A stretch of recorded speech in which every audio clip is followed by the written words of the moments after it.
Heidi Marie Erickson was born on December 14, 1984, in St. Paul, Minnesota. She was the daughter of John and Linda Erickson and had two brothers, Peter and Joel. Heidi committed her life to Jesus Christ as a young girl and faithfully walked with him. She was described as a joyful child of God. She loved and was loved by her family and many wonderful friends. In 2005, Heidi met Nick Firkus at church, hit it off, and they got married soon after. Nick was born February 25, 1983, and is the son of Steve and Julie Firkus. Heidi found work at Securian, a financial services company, while Nick Firkus was the director of operations for a carpet cleaning business. Heidi and Nick Firkus were both close with their parents.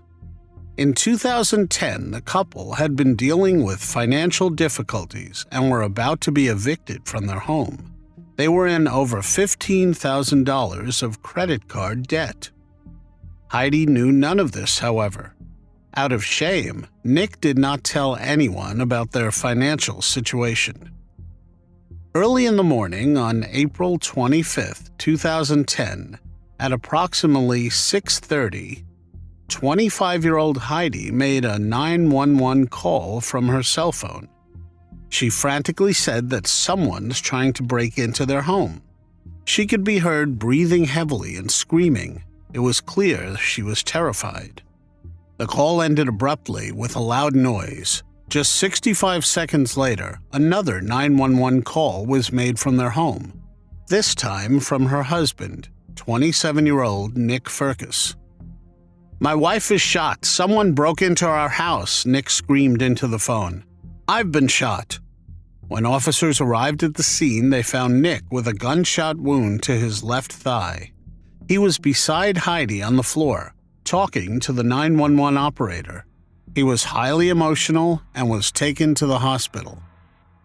Heidi had been fatally shot in the upper back. Her body was found in the kitchen. Investigators noticed that the Firkus house was clean and tidy, and the entryway table beside the front door was undisturbed. They could not find any signs of a struggle taking place or anyone that forced themselves into the house.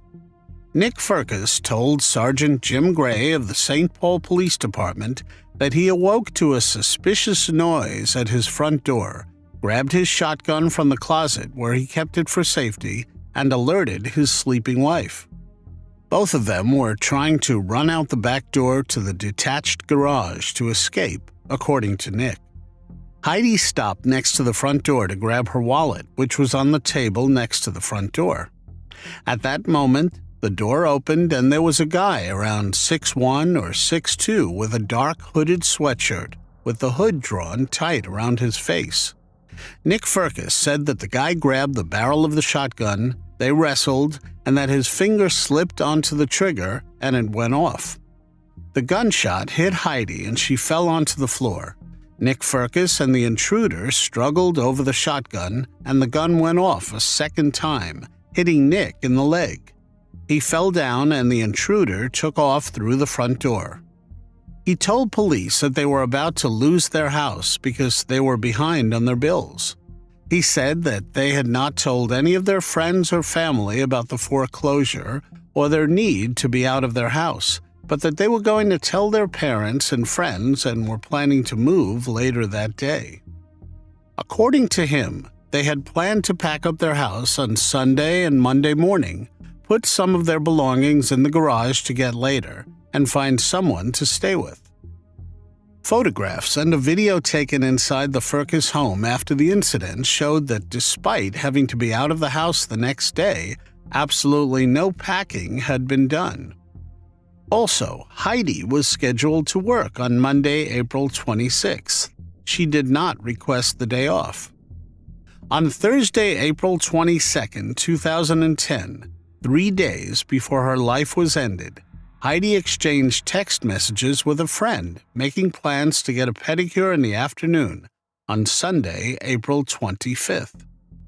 In this exchange, Heidi was given the option of doing the pedicure on Sunday or the following Wednesday, and Heidi chose Sunday. She also suggested that they all go to church together that Sunday morning. It was evident that Heidi knew nothing about the eviction or that they had to move to a new place. Heidi's funeral took place at the Calvary Church in Roseville, Minnesota, a week after she lost her life. Many messages sympathizing with her parents, Nick, and their families streamed in. She was remembered as a beautiful young woman, and the community was deeply saddened. On her tombstone, the words "Joyful Child of God" are engraved. Extensive neighborhood canvassing and a canine search showed no sign of an intruder. He was never found. Investigators did note that Nick Firkus perpetuated several false accounts to them during interviews. He became a suspect in the case when the police found no signs of a forced break-in or any missing items. There were also no background noises that indicated there was an intruder or a struggle taking place. When investigators looked into the audio of the 2 911 calls made, investigators also found only Nick Firkus's DNA on the gun, and several witnesses testified there were no signs of a break-in. Nick Firkus's attorneys claimed the intruder was wearing gloves and was in the home for only a couple of seconds, so he could not have left DNA evidence. Nick Firkus retained the services of a defense attorney, Joe Friedberg, who recommended he cease contact with the St. Paul Police Department. At the advice of his lawyer, Nick Firkus declined investigators' request to sit down with a police sketch artist to create a composite of the alleged intruder. "I knew they had used that as a lever to try interrogating him more, so I said, no, we won't do that, but we'll hire an artist and do it," Friedberg told ABC News. Nick Firkus and Joe Friedberg returned to the St. Paul's Police Department with their own sketch of the alleged intruder, who Nick Firkus said was a male in his late 30s and wearing a hoodie. The police released the sketch through the media to see if any tips would come in. A woman identified Michael Pye to police as a potential match. Investigators started researching him immediately, and they learned that he was engaged in a pattern of breaking into homes in St. Paul around 6 in the morning. However, Michael Pye was incarcerated on the day of Heidi's slaying. Authorities subsequently cleared him of having any involvement in this case. A few months after Heidi's demise, Nick Firkus met Rachel Watson. She believed he was the man of her dreams. Rachel is described as a loving, caring, and generous individual who is always ready to extend a helping hand. She is also known for her kind and amicable behavior, which helps her maintain positive relationships with everyone around her. Also born in Minnesota, Rachel got to know Nick Firkus on a personal level through her sister Sarah and her brother-in-law David Olson, who were both close friends of Heidi. In fact, Sarah considered herself one of Heidi's best friends, and she was the one to insist that Nick Firkus was a wonderful man who loved and took care of his first wife without fail. Neither Sarah nor David minded when Rachel fell in love with him before deciding to tie the knot. The two got married in August 2012 and moved into a house purchased for them by Nick Firkus's parents. They welcomed their first child just a few months later. Neighbors who were acquainted with the couple claimed they appeared utterly in love, and they even went on to become proud parents of 2 more wonderful children. Yet with time, Rachel began doubting her husband's involvement in Heidi's case. Her suspicion about her husband's involvement with what happened to Heidi were raised when she found a notice that they might lose their home to foreclosure due to unpaid property taxes. Nick and Rachel Firkus had an arrangement where they would pay the mortgage amount to Nick Firkus's parents, and he would pay the property taxes directly to the county. She immediately thought of what she had heard about Heidi's demise. According to Rachel, "I didn't know that this was happening, and I'm living with this person. I have children with this person, and the last time he had problems with finances, a lot of things went wrong," she said in an interview. She decided to confront him about it. Because she feared for her life as well, she sent their children away and even decided to record the whole conversation before talking to Nick. Although Nick Firkus said nothing incriminating while talking to his spouse, it was apparent he was hiding something. In one recording, Rachel said, "The fact that you're lying was so easy for you to do in front of me over and over and over makes me think that I could end my wife's life?" He responded. She replied, "Yes." This worry kept nagging Rachel until she could not take it anymore and divorced him in 2019. Rachel told ABC's 2020 that catching Nick Firkus in a substantially similar lie was what led her to see the 2010 event in an entirely new light. In 2019, Sergeant Nicole Sipes of the St. Paul Police Department took a new look at Heidi Firkus's case. "The case always bothered me because the circumstances did not seem to fit what happened," Sipes said. Once Sipes learned of Nick Firkus's recent divorce from his second wife, she reached out to Rachel, who shared her suspicions. "She could have also been a victim," Sipes said. In May 2021, Nick Firkus was arrested and for the first time officially charged with taking his first wife's life. The investigation showed Nick Firkus was served with foreclosure in June 2009, and their house was sold at a sheriff's auction in the same month, 10 months before Heidi was slayed. Eviction proceedings had been filed in February, and an eviction hearing was held on March 8, 2010, which Nick Firkus attended alone. The lockout date was originally set for April 9, 2010. Nick Firkus called the attorneys and stated his grandmother was in hospice and asked to move it to April 26. However, investigators found no evidence either of his grandmothers were in hospice or passed away in 2010. In a review of correspondence between the couple and financial documents found in the home, investigators were unable to find any proof that Heidi knew of the impending eviction. Nick Firkus's trial started in February 2022. Defense attorneys argued Heidi knew about the foreclosure and impending eviction. Prosecutors, on the other hand, said she did not know, and her husband was desperate. Nick Firkus, the complaint said, had done absolutely no packing and kept Heidi completely in the dark about the fact that they were about to be evicted on April 26, 2010, which was one day after the slaying. Investigators have reviewed the text messages and emails sent to and from Heidi and Nick Firkus's cell phones and email accounts. There is not a single message that references foreclosure or eviction proceedings or gives any indication that they would need to move out of their house imminently.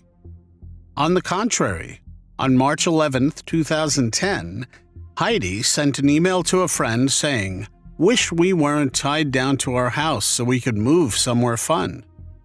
The law firm handling the foreclosure and eviction has no documentation signed by Heidi, and their representatives never had any contact with Heidi. All their contacts were with Nick Firkus. Investigators have spoken with Heidi's family, friends, and coworkers, and not one person said that Heidi ever said anything about foreclosure, eviction, or needing a place to stay or store their belongings. In April 2010, Heidi emailed Nick Firkus multiple times regarding scheduling a meeting with a realtor who helped them buy their house and who was referred to as JS, and also a friend from church. Nick Firkus responded by saying that he had been in contact with JS. On April 23, 2010, Heidi sent Nick Firkus an email asking whether he had heard from JS. Nick Firkus responded, "JS said that he's ready to meet when we are. I told him Monday should be good." Police interviewed JS, who said that he had not spoken to Nick Firkus in over a year and that there was no meeting scheduled for any Monday. The FBI also combined their ballistics testing and a virtual model of Heidi and Nick Firkus's house to prove that the shots were most likely not accidental in the middle of the struggle, but deliberate. However, Nick Firkus's attorney countered that these findings did not necessarily disprove his version of the events. Finally, the prosecutor asked the big question: "Did you have anything to do with the incident in which Heidi lost her life?" "No," Nick Firkus said. "Absolutely not." Ramsey County prosecutors argued that Nick Firkus hid details of their financial troubles from his wife and took her life due to the shame of their impending eviction. It wasn't just going to be the loss of his house. It was going to be the realization that he had lied to his wife and he had lied to his friends. He had lied to the community for many years, Ramsey County Assistant District Attorney Elizabeth Lamont said. He took Heidi's life and saved his reputation. Senior Assistant Hennepin County Attorney Rachel Craker said at the trial, where she aided Ramsey County prosecutors in securing the conviction. The trial lasted 11 days. On February 10, 2023, after 4 hours of deliberation, the jury found Nick Firkus guilty of slaying Heidi. Robert Richmond, Nick Firkus's defense attorney, refuted these allegations, but nevertheless he was found guilty on all the charges against him. In April 2023, Firkus was sentenced to life in prison without the chance of parole. It took more than a decade for this case to be solved, and it could very well have still been unsolved if Firkus was not caught in a big lie by his second wife, Rachel. Nick Firkus's family declined a request from ABC News for an interview, but issued a statement in support of him. He was wrongly convicted and sits in jail for a crime he did not commit. This is not just the belief of heartbroken parents, a part of the statement reads. After 13 years, Heidi's family and friends found some sort of closure. They had this to say in a statement. Because of the lies we were told as early as the day after her life was ended, along with the pressures to believe them, it has been virtually impossible to find closure to our grief as the shock begins after what happened to Heidi. The realization quickly set in that everything Nick Firkus was telling us betrayed who I knew my sister to be, Heidi's brother, Peter Erickson, said. The fact that he had the audacity to peddle a story that was so obviously inconsistent with Heidi's character was, and still is, very much insulting and offensive to me and everyone else who actually knew and loved her. I really miss my sister, he added. Heidi's mom, Linda Erickson, holding back tears, said, Nick Firkus's unthinkable actions robbed her daughter and loved ones of participating in that adventure of life with her. She looked forward to being a mother, she said of Heidi. Because of Nick Firkus, I never get to see my friend again, Jesse Bain added. Because of him, Heidi is missing out on so much.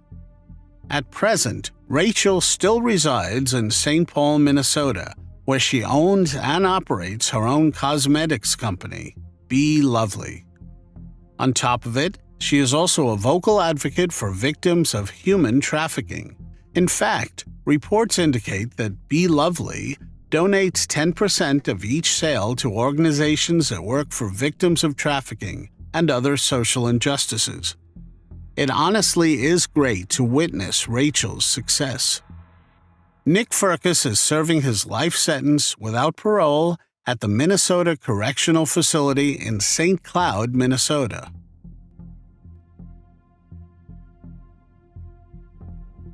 Sandy Point is a coastal town located in Victoria, Australia. It is situated on the southeastern coast of the country. near the entrance to the Gippsland Lakes. Sandy Point is known for its beautiful sandy beaches, making it a popular destination for beachgoers and water sports enthusiasts. The area also offers opportunities for fishing, birdwatching, and other outdoor activities. On Christmas Day in 2017, a snorkeler made a startling discovery at Shallow Inlet in Sandy Point. The snorkeler found human remains on the ocean floor. The remains were devoid of tissue, clothing, or personal effects.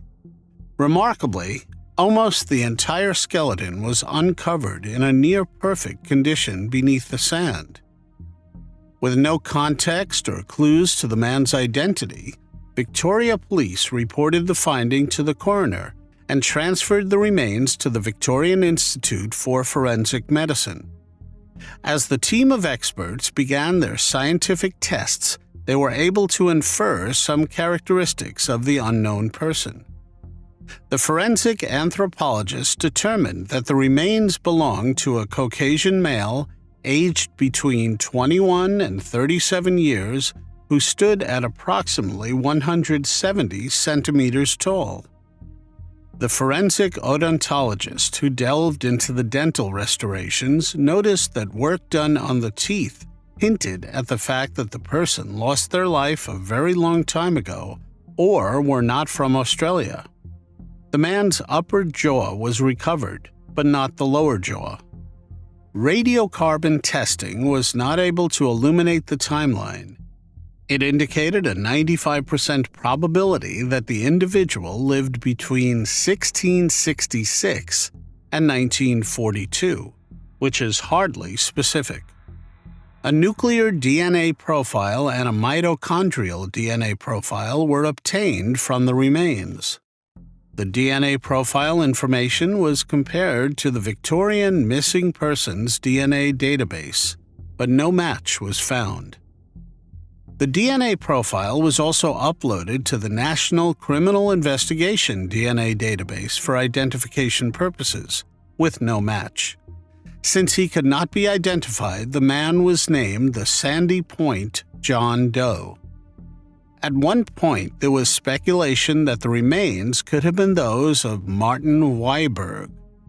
Martin was a ship's carpenter aboard the SS Avoca, who in 1877 managed to steal 5,000 gold sovereigns that would be worth millions of dollars today. Martin was caught and arrested on October 29, 1878. He spent 6 weeks in custody and went to the Tarwin River to show police where the rest of the gold sovereigns were hidden. During the search, Weiberg punched one of the officers in the stomach and ran into nearby bushes. He managed to evade police capture for 5 more months. Weiberg met up with police again on a bush track near Eagle Point in Paynesville, Australia. He was arrested, taken to Melbourne, and sentenced to 5 years of hard labor. Once released, Weiberg traveled to Hobart and purchased a yacht. He sailed the yacht back to Waratah Bay in Gippsland, parked the yacht, and rowed a small boat to shore to collect supplies. But when he tried to row back to the yacht, the weather turned bad. His small boat was found washed ashore the next day, and Weiberg is presumed to have drowned, but his body was never found. Of course, the only way of finding out if the remains belonged to Martin Weiberg would be modern DNA technology. The Victorian Institute for Forensic Medicine was determined to discover the identity of this unknown man. Recently, they embarked on a program to explore the use of forensic genetic genealogy to solve several Australian cold cases, including this cold case. Forensic evidence was sent to Otham's laboratory in the Woodlands. Texas and Otham scientists used forensic-grade genome sequencing to develop a comprehensive DNA profile.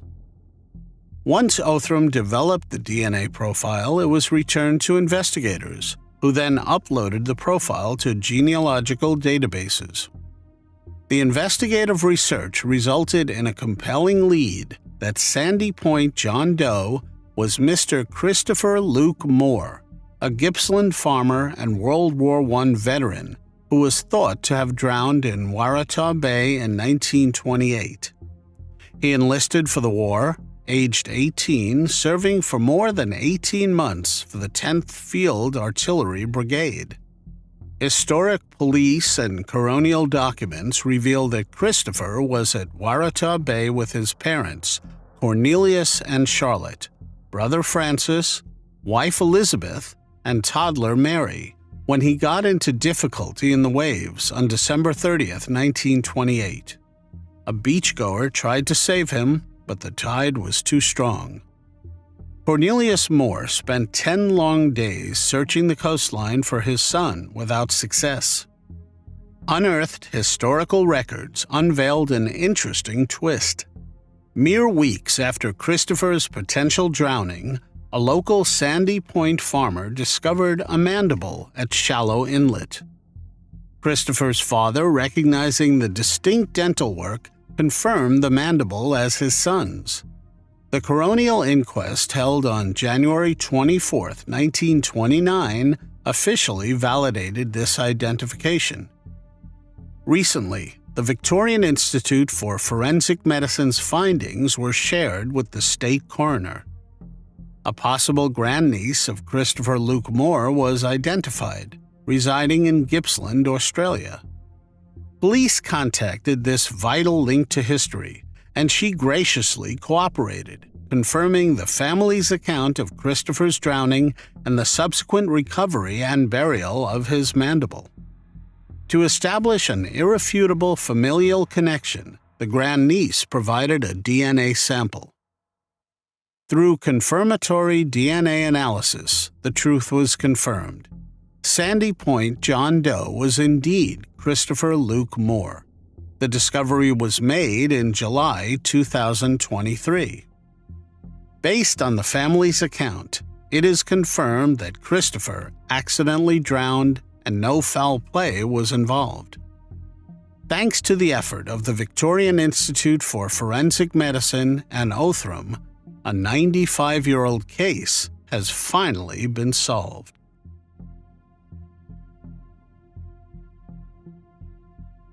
Monica Fay Pritchett was born on February 16, 1979 in Anniston, Alabama. She was the daughter of Donald and Dorothy Pritchett and had 2 sisters as well as 2 brothers. Monica married Jeremy Rollins, her high school boyfriend, and they stayed in Heflin, Alabama. They had a stable marriage until the birth of their second son, Aaron. For reasons they never made public, the couple decided to live separately. This was despite Monica being pregnant with their 3rd child. Monica and the boys moved into their Sugar Hill Road home in mid-2001. Jeremy Rollins still had visitation rights to visit his 2 sons every other weekend. Monica loved her children dearly. Dalton was 6 years old and Aaron 2 years old. She was very excited about her 3rd son's arrival in only a few weeks. Monica planned on naming him Shane. She was a busy mom, balancing a full-time job and raising her 2 sons. She worked at a daycare called Kitty Castle until July 2002, when she accepted a higher-paying job at ITC Deltacom. On Friday, September 13, 2002, Monica and her sons visited her father, Donald Pritchett, after work at his home in Anniston. He had a gift for his oldest grandson, Dalton, and could finally give it to him. The gift was a foal. Dalton named it Mojave. The evening was filled with horseback riding, playing, dinner, and conversation. At 8:30 p.m., Monica and the boys headed back to their Heflin home. They planned to return later that weekend to spend more time with Monica's father and his wife. However, when the weekend passed without any further word from Monica, relatives decided to go check and make sure everything was all right. When they arrived at Monica's mobile home on Monday morning, September 16th, Nothing could have prepared them for what they would find. Monica and 6-year-old Dalton had been brutally slayed inside their home. It seemed as if Monica went into labor from shock during the attack. The baby was found partially delivered and not alive anymore. 2-year-old Aaron was found alive and unharmed, hiding in a closet. A relative called 911. The same day of the discovery, Jeremy Rollins, Monica's ex-husband, ended his 12-hour shift at Southwire around 6 p.m. and went home. A few hours later, officers arrived at his house and told him what had happened. They asked him to come to the police station. According to officials, Jeremy Rollins was quickly ruled out as a potential suspect and was cooperative throughout the investigation. After being ruled out, Jeremy said how he felt when he learned about what happened to Monica and Dalton. It was unbelievable. There where I was at, somebody was telling you something that you just cannot believe. Early press reports indicated that Monica and Dalton had both lost their lives due to stab wounds received at some point over the weekend. Everybody pretty much knows everybody when you live in a small town. And with a population of less than 3,500 people, Heflin is one of those towns. When something as horrible as a triple slaying occurs somewhere like Heflin, it rocks the very foundation of the community, especially when the victims were a young pregnant mother, her 6-year-old son, and her unborn son. The crime terrified the community, and people started improving security measures on their homes and kept their kids inside. Family members described Monica as an easygoing, loving mother who was always smiling and good with kids. Debbie Clark, owner and director of Kitty Castles, said, "She was just always smiling, just a good person. Her little boy, he was so precious." Funeral services were held for both Monica and Dalton on September 19, 2002 at Dryden Funeral Home Chapel. They were set to be buried at the Cedar Creek Cemetery, but prior to the burial, investigators decided they needed to collect more DNA for investigative purposes. On September 20, 2002, Governor Siegelman offered a $10,000 reward for information leading to the arrest and conviction of the person who committed this terrible crime. Very few details about the slaying were made public, even years later. The Heflin Police Department kept the details confidential as an investigative technique. They believed that the perpetrator would one day mention something about the slaying that was never made public, leading to an arrest. Captain Joe Neighbors of the Alabama Bureau of Investigation confirmed that DNA, fingerprints, and other evidence had been collected at the scene and were sent to the Alabama Department of Forensic Science for analysis. At the time, the department was facing serious backlog issues due to budget constraints, which created a delay in processing. In June 2014, Heflin Police Chief A.J. Benefield contacted the Attorney General Office's Cold Case Unit, and the two agencies started working together.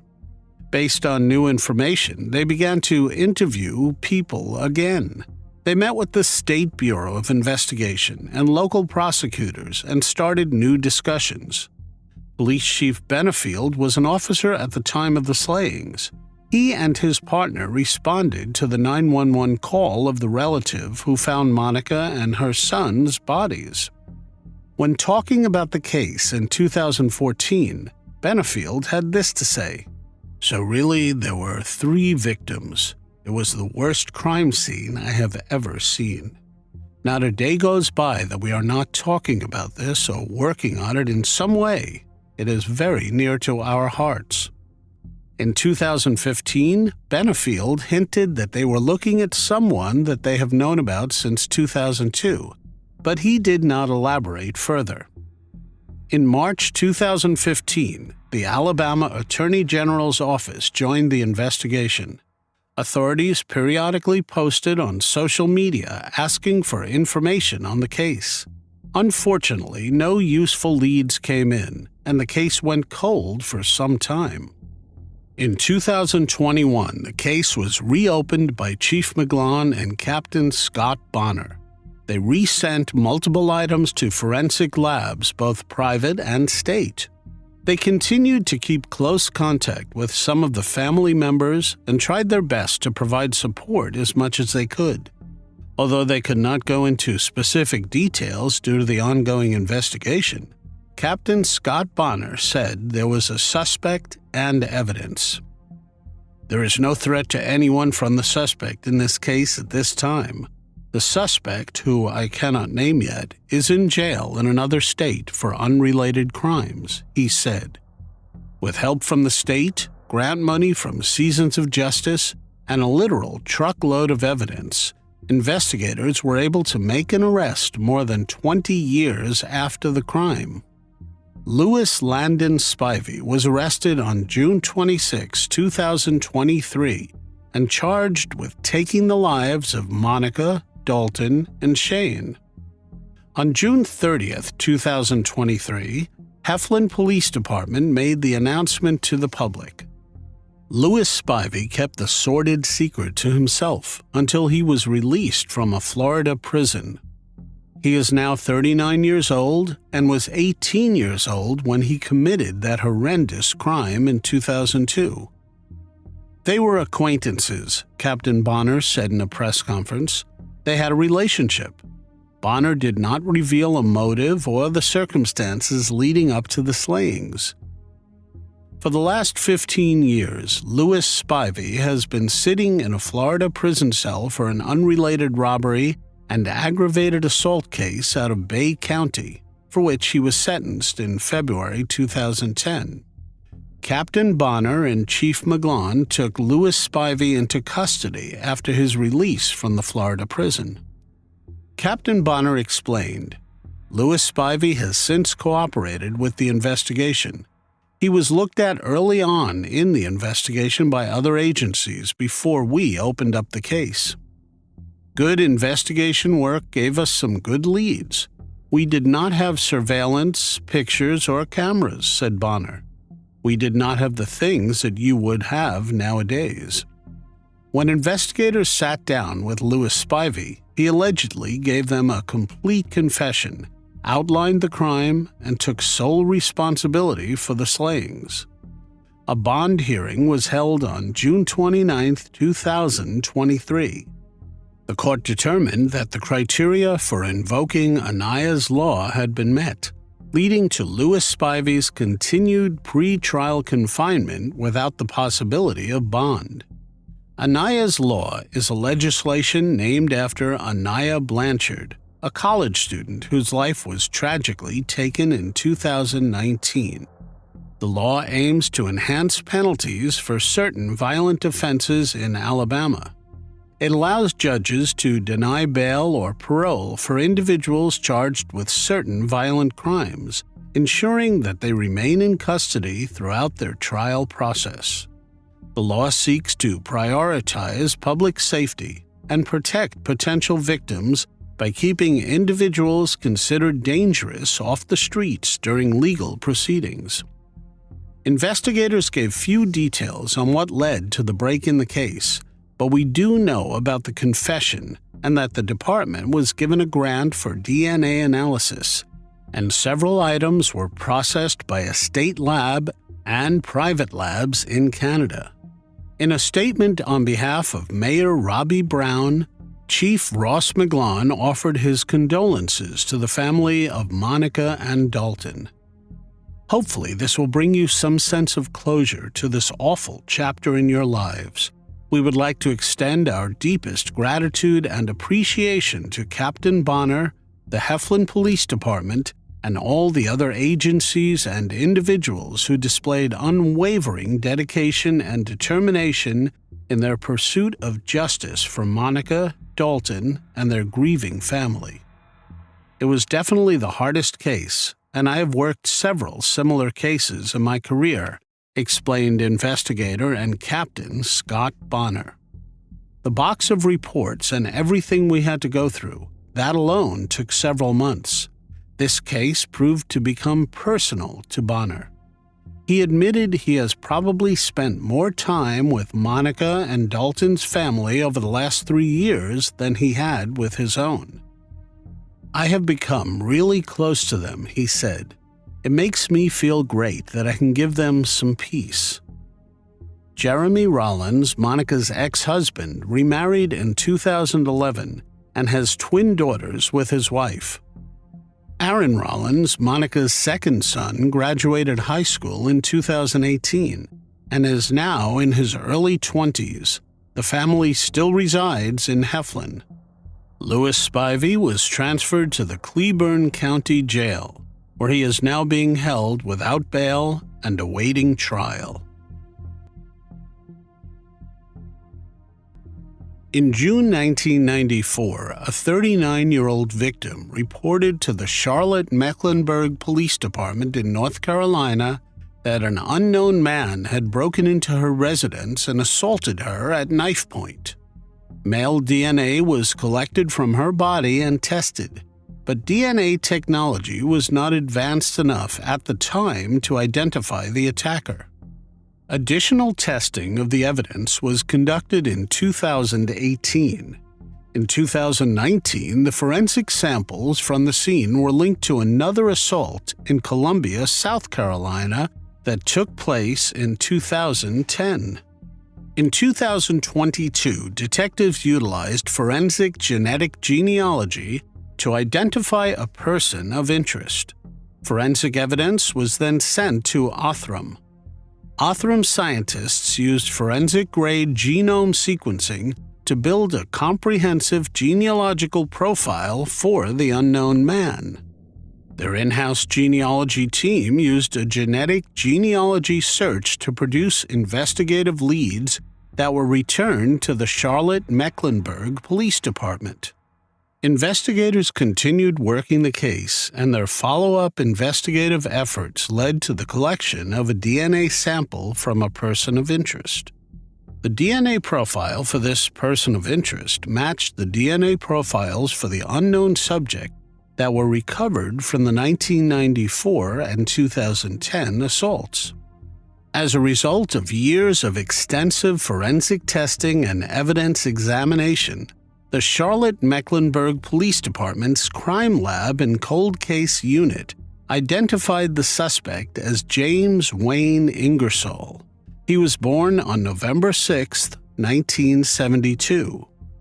In May 2023, members of the police department's Violent Criminal Apprehension Team located and apprehended Ingersoll in Concord, North Carolina. South Carolina Law Enforcement Division and the Columbia Police Department also assisted. The victims have been notified of the arrest. The investigation into this case is active and ongoing. As additional information develops, it will be released by the CMPD's Public Affairs Office. Anyone with information about this incident is asked to call 704-432-TIPS and speak directly to a detective.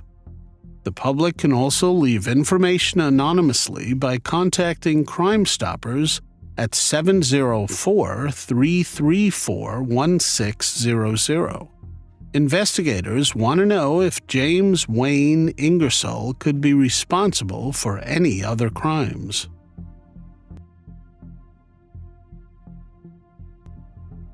Destiny Renee Pittman was born in Kokomo, Indiana, on January 9, 1992, to parents Melvin Douglas and Carla Pittman McCombs. Destiny was one of 5 children and had 2 brothers and 2 sisters. In 2013, at the age of 21, Destiny was staying with her 2 young children, her boyfriend, a female roommate, and 3 dogs in 815 James Drive, Kokomo. On the evening of February 7, 2013, 2 armed intruders forced their way into Destiny's home. Destiny stepped out from her bedroom into the hallway to confront the intruders. She was then fatally shot by one of the attackers. The bullet went through her chest and struck a wall at the end of the hall. Renee's boyfriend, roommate, children, and dogs were at home at the time, but hid away out of fear and were unharmed. At approximately 9:33 p.m., officers from the Kokomo Police Department were dispatched to 815 James Drive when they were notified about shots being fired at the residence. When officers arrived at the crime scene, Destiny was already gone, and there was nothing they could do to revive her. A single .40 caliber shell casing was recovered. Neither her boyfriend, whose name was never disclosed, or roommate saw the intruders and could thus not give investigators any description.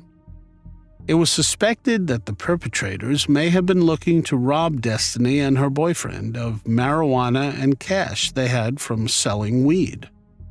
Destiny's boyfriend reportedly admitted to police that he sold marijuana and had taken a bag containing weed and over $2,000 in cash to another house just days prior to the home invasion.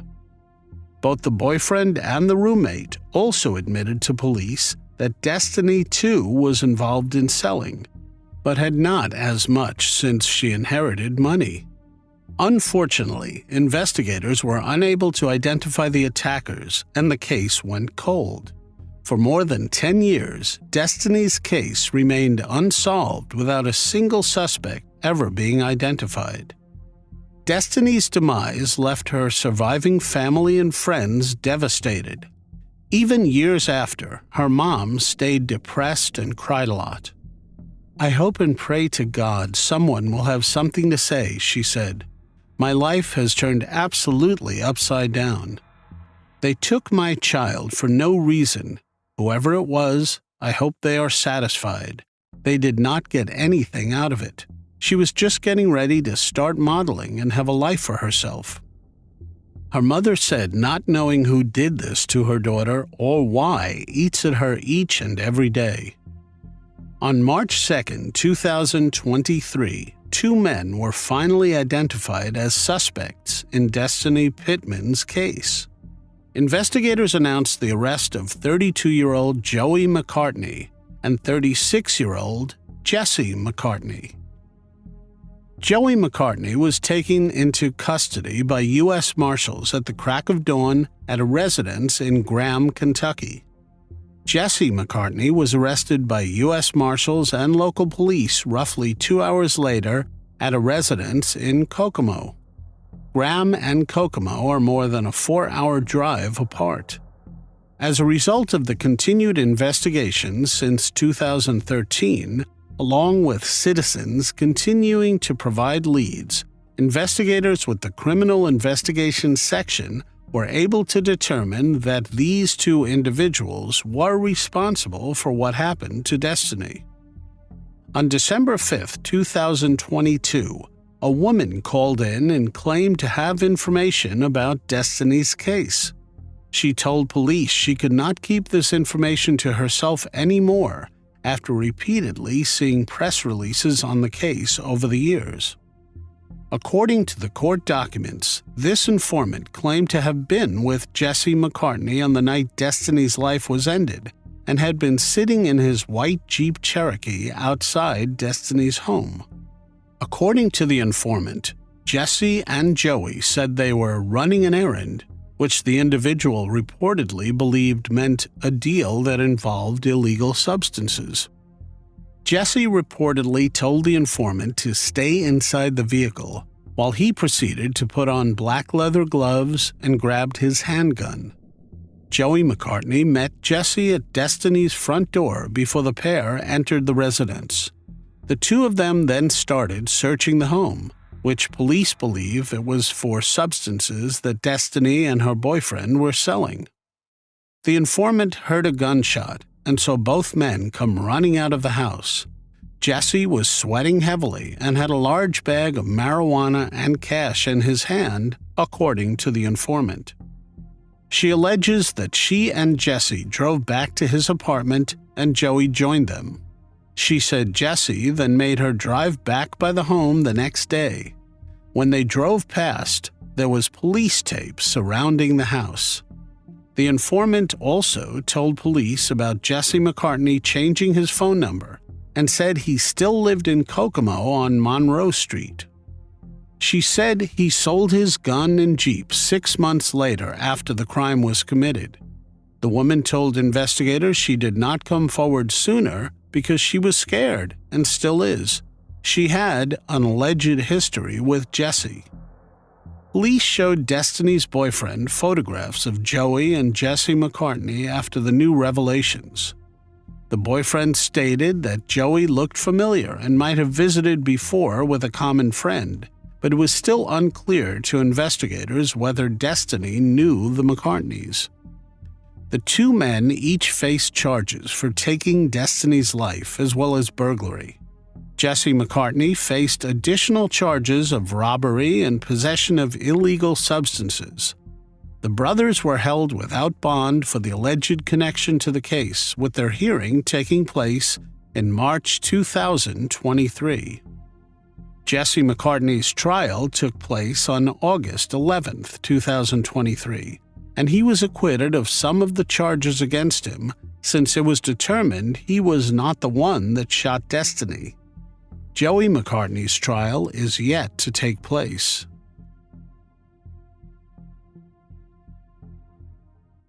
"12-year-old Jennifer Renee Odom was a 7th grader at Thomas E. Waitman Middle School in Wesley Chapel, Florida, in 1993. She played the clarinet in the school band, and she was also a barefoot water skier who placed high in tournaments. Often, she was the skier who climbed to the top of the human pyramid, gliding atop the water. Jennifer was born on August 25, 1980. She was the eldest daughter of Renee Converse and stepdad Clark Converse. She had a 9-year-old sister, Jessica Ann Odom, and was the granddaughter of Jim and Margie Denny. They lived in St. Joseph, a small community near Dade City, Florida. Jennifer and Jessica had a rabbit called Beanie.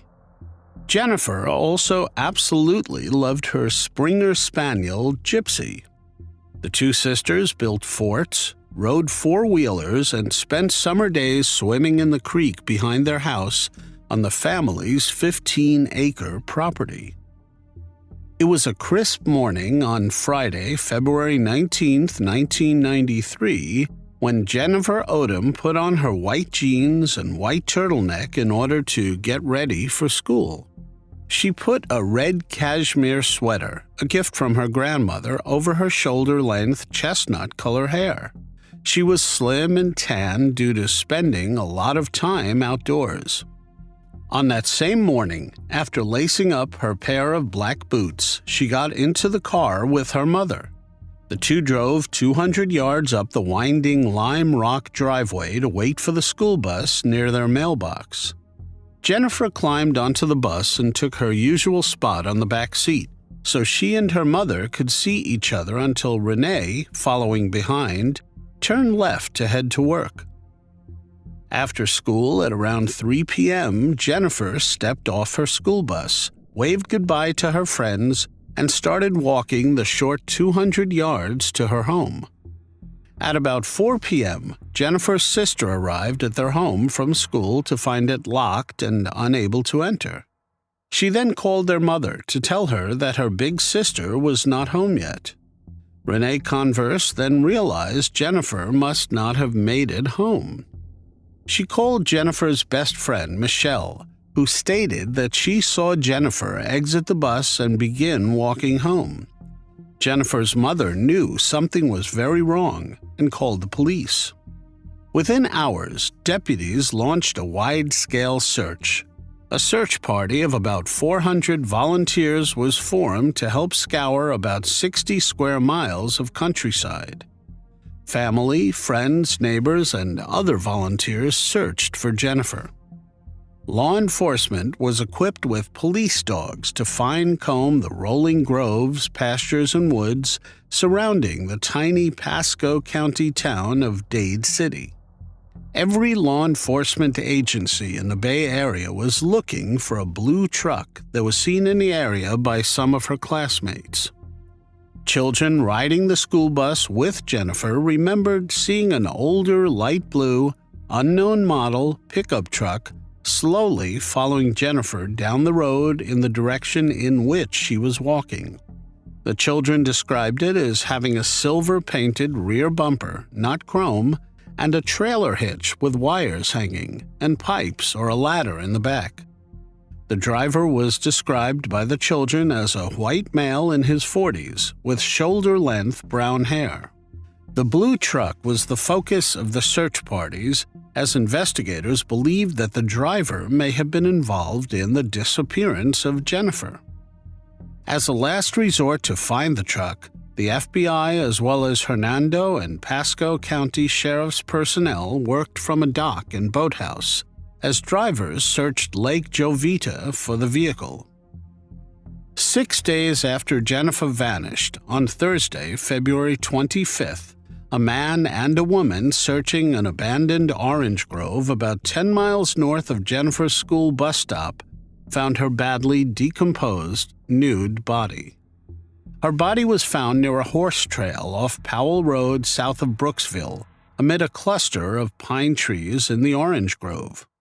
She was found viciously assaulted and suffered blunt force trauma to her head. Detectives said she likely lost her life there in the woods, not long after her disappearance. Hernando County Sheriff Al Nienhuis stated, "We are not exactly sure how long her abductor kept her captive or when exactly the slaying took place, but we are relatively confident it took place in that field."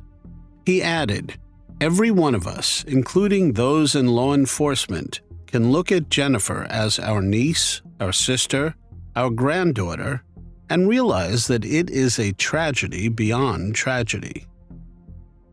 Jennifer's clothing was never found, neither the blue truck nor its driver. While Jennifer's family was still busy with her funeral arrangements, country music star Vince Gill was scheduled to sing at the local Strawberry Festival on Monday, March 1, 1993. Jennifer's stepfather, Clark Converse, said the girls had looked forward to Gill's performance for weeks, hoping they could get him to autograph photos. Before the concert, Clark Converse and Jessica went to the festival to fulfill Jennifer's wish that Gill autograph a photo in which Jennifer and her sister had posed with the singer at a previous concert on January 10th. Between shows, festival vice president Joe Newsom took the 3 snapshots to Gill, who was eating dinner. Jennifer's stepdad had asked that Gill autograph one for Jessica, one for Jennifer, and one for both girls. Newsom said afterwards, "I told Gill this young lady had been slayed and her dad was outside." Gill replied that he remembered hearing about the incident. He, who also had a young daughter, autographed the photos, writing on one, "To Jennifer, may God be with you," as both Gill and Newsom wept. Gill then went to the night's second show. Before singing the last song, he told the audience about Jennifer. "I'm going to try to get through this the best I can," he said, his voice cracking. Gill sang his Grammy-winning hit, "I Still Believe in You," and dedicated it to Jennifer, who was tragically robbed of her life. Midway through the song, with tears running down his face, Gill asked the crowd to help him finish. Nearly 15,000 voices joined in.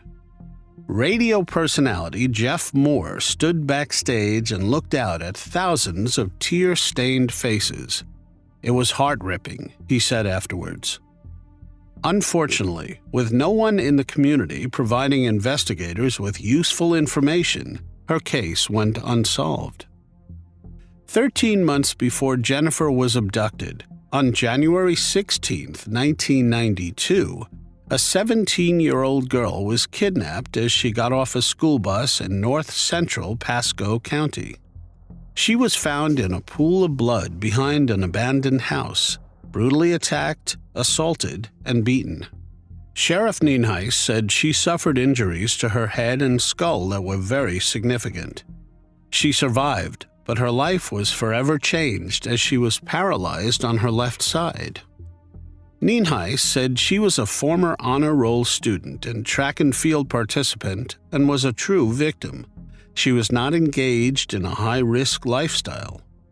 Law enforcement was able to collect DNA from the crime scene at the time. Since there were similarities between what happened to Jennifer and the unnamed girl, detectives believed the cases may be related. Both victims were adolescent girls who were abducted after getting off of the school bus in Pasco County, taken to a remote field, assaulted, and abandoned with the belief they will succumb to their injuries. The other victim was found just a few miles from where Jennifer's body was found. After a series of blind alleys, the police called upon psychic Nancy Meyer, 16 months after the incident, to assist in finding the person responsible for what happened. Nancy Meyer is a psychic from Pennsylvania who has been working with police around the country for decades. According to Nancy, she had consulted in more than 300 criminal investigations and had offered critical clues more than 80% of the time. Nancy believed that two men were involved in taking Jennifer's life. She described them as white, muscular mechanics, and she said one may be a smoker with a heavy cough. The crime scene photographs were classified. Therefore, Nancy Meyer was not allowed to see it. Despite this, she was able to visualize two men in detail. She was taken to the site where Jennifer's body was found. Nancy pointed out that there were belongings in a nearby area that had not yet been discovered. She was able to describe several of Jennifer's items that were still missing, including her cousin's clarinet case with the letters L.O. on them. She continued to give information about the perpetrators in hope of solving the case. Detective Carlos Douglas of the Hernando County Sheriff's Office said, "Nancy Meyer was extremely accurate on some things that led us to look in other areas that we had not thought of, so we obtained a lot of information from what she had to offer." On December 2, 1994, Jennifer's unsolved case was aired on an episode of Unsolved Mysteries on national TV. After the show aired, more than 50 phone tips and even more investigative leads from around the country arrived by mail at the Hernando County Sheriff's Office. A spokesman of the Sheriff's Office said, "The show did for us what we wanted it to do. It got us some more exposure." Despite the new exposure, former Hernando County Sheriff's Major Gary Zorn Smith, who oversaw the investigation in its early years, said that investigators were stumped. He said there was a strong possibility the crime would go unsolved. And what's even worse is that if we solve it, it may take another crime to do it, he said at the time. Approximately 2 years after Jennifer's body was found, on Thursday, January 5, 1995, a couple hunting for scrap metal in a rural area of Hernando County discovered Jennifer's missing book bag and clarinet case. It was found several miles from the location of her body. Police were able to lift fingerprints from her backpack and clarinet case from what is believed to be the person responsible. Unfortunately, there was never a hit in the database for a suspect matching these fingerprints. Over the years, the case garnered national attention and haunted the Tampa Bay region. Thousands of dollars in reward money offered for tips went unclaimed. Detectives logged tens of thousands of hours chasing leads. Jennifer's family waited for news as the years turned to decades.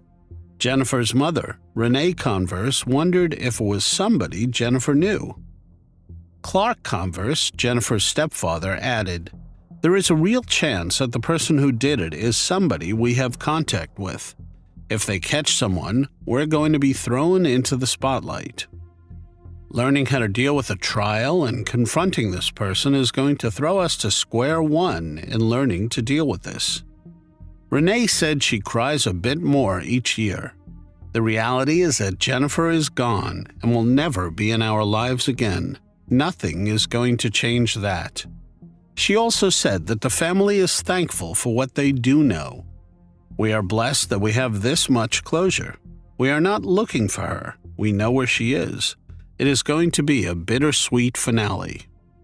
She could still picture her 12-year-old daughter, slim and sun-kissed, waving goodbye out the back window of the Pasco County school bus. It was the last time she would see her brown-eyed firstborn girl. Renee recounts the last words being spoken between the two as, "I love you." The couple said they have done everything possible to cooperate in finding Jennifer's slayer. They wanted the person found so that no one else got hurt. On Monday, February 19, 2007, the St. Petersburg Times reported that it marked 14 years since the unsolved abduction and subsequent slaying of Jennifer. In that same year, members of Hernando County Crime Stoppers handed out special playing cards to inmates at the Hernando County Detention Center. Each card featured a brief description of an unsolved case from around the state and a hotline number. Jennifer's card was the Queen of Diamonds and featured 2 color photos. A website has been set up by the Hernando Sheriff's Office with pictures and information about Jennifer.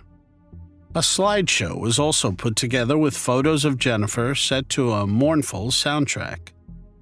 Hernando County Detective George Lloydgren later on headed the cold case unit. He was armed with the latest DNA technology and a disturbing theory. "I believe that there is probably one person, if not more, that would know who is responsible for this," he said. He also believed that person could be a family member or ex-spouse, either protecting the perpetrator or too afraid to come forward. "I think the reason people do not want to get involved is they may not want to sit there and have to testify against that individual." Over the years, a couple of anonymous tips came in that led investigators to believe that there are several people out there with more information, and the investigators wanted them to come forward. They tried various methods of generating new leads, from billboards and a $20,000 reward to a documentary on national TV. Investigators amassed some 1,000 pieces of evidence, took thousands of tips, and conducted hundreds of interviews over time to try to determine who took Jennifer's life. The National Center for Missing and Exploited Children reached out to the sheriff's office and offered to scan every piece of paper in Jennifer's case so it would be readily available. It was more than 75,000 pieces of paper. During all the investigations, there were clues, including the fingerprints on Jennifer's clarinet case and backpack. There were also suspects. Serial offender Frank Thaniel Potts was a possible suspect. He assaulted a 10-year-old girl in Lakeland in 1993. At the time of the slaying, he was working on a construction site in Pasco County and owned a blue pickup truck, which he allegedly later dismantled. Authorities were unable to link him to Jennifer's case, however. Another possible suspect was Walter Ducharme, who lived in the area at the time of the slaying. His ex-wife claimed that he was responsible for it. However, her testimony was inconsistent. When the case against him was presented to a grand jury, he was not indicted. He was no longer believed to be involved in the case. In February 2015, Detective George Lundgren was contacted by Pasco County Sheriff Chris Nocco. According to him, new technology had led to a solid lead in the 1992 case in which the teenage girl was found alive. It was the case investigators believed was linked to Jennifer's. The odds of finding another match, Nako said, was 1 in 7.7 nonillion, a number with 30 zeros. Lloydgren commented, "I think DNA is going to be a big part of Jennifer's case, as it is with any of the old cases, because items were collected. It is just now that the technology has advanced." The biological evidence found in the investigation of the 1992 case was tested before February 2015, and detectives got a full DNA profile. Investigators used a DNA procedure known as familial searching, which allows law enforcement to find a suspect by comparing male DNA left at the scene with that of family members. The shortfall of a standard DNA search is that a suspect's genetic fingerprint must be on file in the offender database for law enforcement to make a match. Sheriff Nienhuis said until 2015 there were no leads on that particular piece of DNA. The Florida Department of Law Enforcement compared the DNA to local DNA to see if there were any close matches, which would be a family member. The sheriff said they found the DNA matched that of Jeffrey Crum, who was in jail at the time. Investigators then obtained DNA samples from Crum's brother, father, and grandfather. A direct comparison between the DNA found on the victim and that of Crum's father found a match. Investigators concluded that Jeffrey Crum took the girl from the 1992 case by the arm and led her behind the abandoned house, where he hit her head with a blunt object so hard it crushed part of her skull and caused her to lose part of her brain, leaving her paralyzed on the one side. This then finally led to the arrest of Jeffrey Crum, 53 years old at the time, in connection to the 1992 case. It was Crum's arrest in this case, authorities said, that made him a person of interest, reinvigorating an investigation in Jennifer's case. Sheriff Al Nienhuis said, "When Crum was implicated in the 1992 case, he quickly, almost instantaneously became our #1 suspect in Jennifer's case because of the similarities." He also noted that over the years there were suspects, but Crum was not on that list, so he came out of left field in 2015. In 2018, on the 25th anniversary of her daughter's demise, Jennifer's mother told The Times that she and other family members tried to have faith that her case would eventually be solved. "I think the investigators would have done anything in the world to have solved this case." In 2019, Crum was sentenced to life in prison for the crime he committed in 1992, leaving his victim partly paralyzed. The victim's aunt spoke in court during the sentencing hearing, recounting the lifelong damage he had inflicted. Her aunt said her life stopped that day. She also mentioned Jennifer. "A year later, a young lady, Jennifer Odom, was slayed," she said, "and that brought back so much different things that today the perpetrator still has not been caught."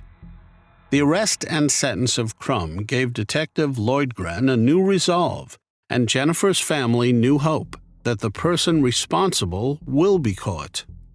Detectives then began an intensive investigation and interviewed everyone they could find for the next several years that may have been associated with Crum around the time Jennifer was kidnapped.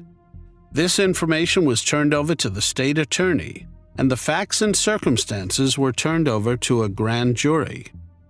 On July 27, 2023, a month shy of what would have been Jennifer's 43rd birthday, officials announced that they had finally made an arrest in the case and that prosecutors would seek capital punishment against the accused. State Attorney Bill Glass made the announcement during a press conference. This was just after the Hernando County Sheriff's Office announced that it has charged the 61-year-old Jeffrey Norman Crum with the kidnapping, assault, and slaying of Jennifer 30 years before. Glass also said, "I have confidence that we have the right person, and we have the right aggravators in this particular case to treat it as a capital punishment case. This is every parent's nightmare. This is the thing that keeps parents up at night, worried about their children." Detective George Lloydgren, who had spent years investigating Jennifer's case, said, "Shock is probably the best word to describe the reaction of Jennifer's family when he told them about the arrest. He said he did it quickly because I did not want to get emotional. It is a lot for them to take in and absorb, and I can imagine it is going to take some time before it really sinks in." According to Sheriff Nienhuis, every viable lead for the past 30 years, including those that came from the Pasco County Sheriff's Office or the Florida Department of Law Enforcement or private citizens, were investigated thoroughly. He added, the investigation never stopped. Hundreds of items were tested and retested every time new technology came out in the hope of finding a smoking gun to solve this case. The sheriff added, countless, literally countless detectives and sworn law enforcement personnel and civilian and tipsters have had a hand in this investigation. The minute Crum was identified as a suspect in the case, Detective Lundgren went to work putting a mosaic together, or a puzzle, and I can tell you, other than the conviction in a previous case, there was no other piece of the puzzle. That was a big piece of the puzzle. Every other piece of the puzzle that got us to this point were tiny little fragments that gave the state attorney and the grand jury enough confidence to indict Crum. Sheriff Nienhuis also said that they are searching for additional victims. Authorities fear Crum may be responsible for other crimes. A picture of him from 1993 was released, asking that anyone who recognized him from the 1980s and 1990s to contact Sheriff Nienhuis. We urge anyone who had interactions with this individual, has information on other crimes he may have committed, and or may have themselves been a victim of Jeffrey Crum, to reach out to the Hernando County Sheriff's Office and speak to our cold case unit.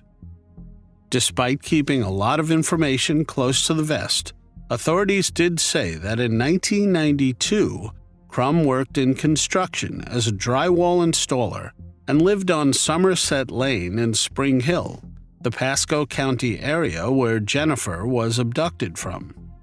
His residence was about 21 miles from the place where Jennifer was last seen and 12 miles from where her body was found. Officials also say at that time he drove a blue truck. During Thursday, July 27, 2023's press conference, Sheriff Nienhuis kept reiterating Crum was not on the investigators' radar until the past few years. Records showed Crum has a significant history of convictions for violent crime.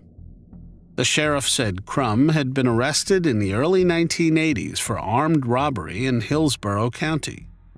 In 1985, he was charged with kidnapping, assault, and false imprisonment in Hillsborough County. He was arrested by Tampa police in 1987 for carrying a concealed weapon. In 1988, he was caught again carrying a concealed weapon and was charged with aggravated assault. In 1998, he was arrested for domestic violence in Hernando County 3 times. In 2001, he was arrested for violation of probation in Hillsborough County.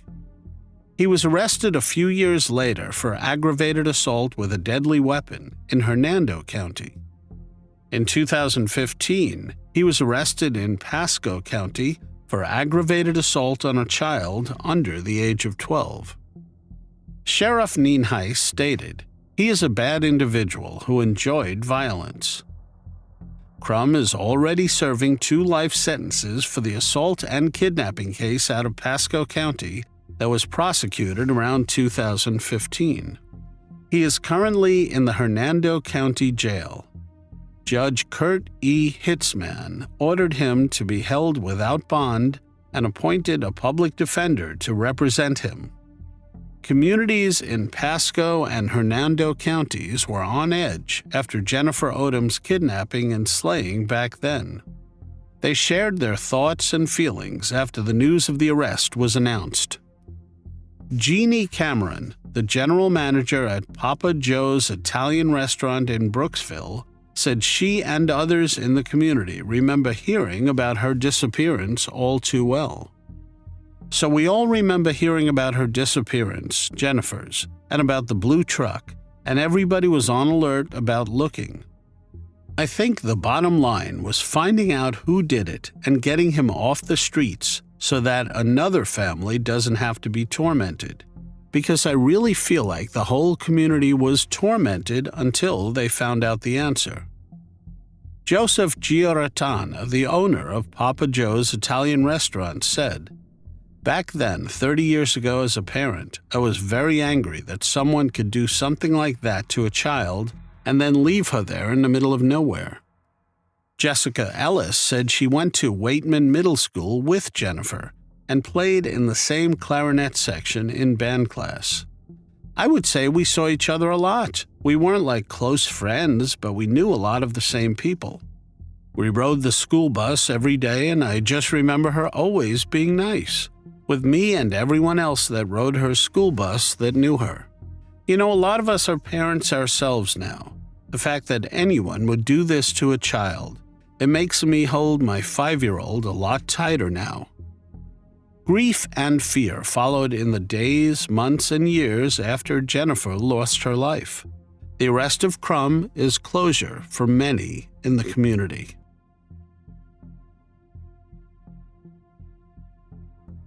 Gretchen Eleanor Harrington was born on June 13, 1967, in the quiet town of Marple Township, Pennsylvania. She was the beloved daughter of Harold Boyd Harrington and Ina Cover Harrington. Gretchen had 3 sisters, Zoe, Anne, and Jessica. The girls grew up in a household filled with love and sibling companionship. Their close bond and support undoubtedly played a crucial role in shaping Gretchen's character and forming cherished memories. Her father, Harold Harrington, was a pastor and dedicated his life to serving various congregations of the Reformed Presbyterian Church of North America. On the morning of August 15, 1975, 8-year-old Gretchen Harrington left her home on 27 Lawrence Road in Broomall, Pennsylvania, with her Bible in one hand. She was on her way to go to summer Bible school camp at the Trinity Church Chapel Christian Reformed Church on 140 Lawrence Road. This was the premises of 2 local churches. Gretchen's father was the pastor of the one church, and David Zanstra was the pastor of the secondary church. She was eager to attend Bible school. Usually, she walked the half-mile with her older sisters Zoe and Harriet. But on this particular day, though, her mom, Ina, was bringing home her newborn baby, Jessica. Zoe and Harriet preferred to stay home and wait for their arrival. Pastor Harrington encouraged Gretchen to go to Bible school to keep up her perfect attendance record.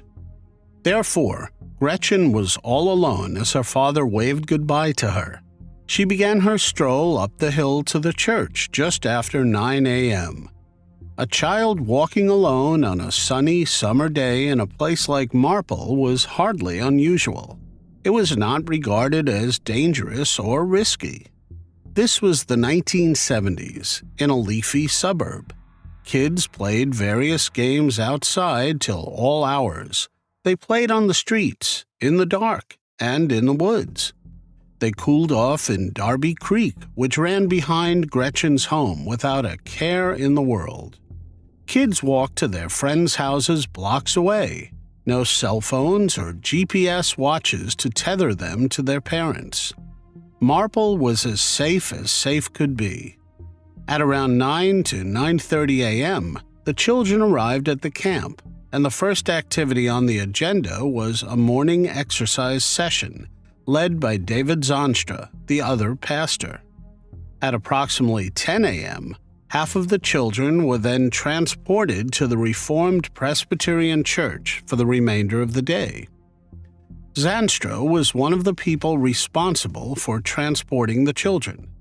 At 10:30, Gretchen's father became concerned when she had not arrived yet at the second church where he was waiting. Harold began searching Lawrence Road to see if maybe Gretchen had wandered off or went home.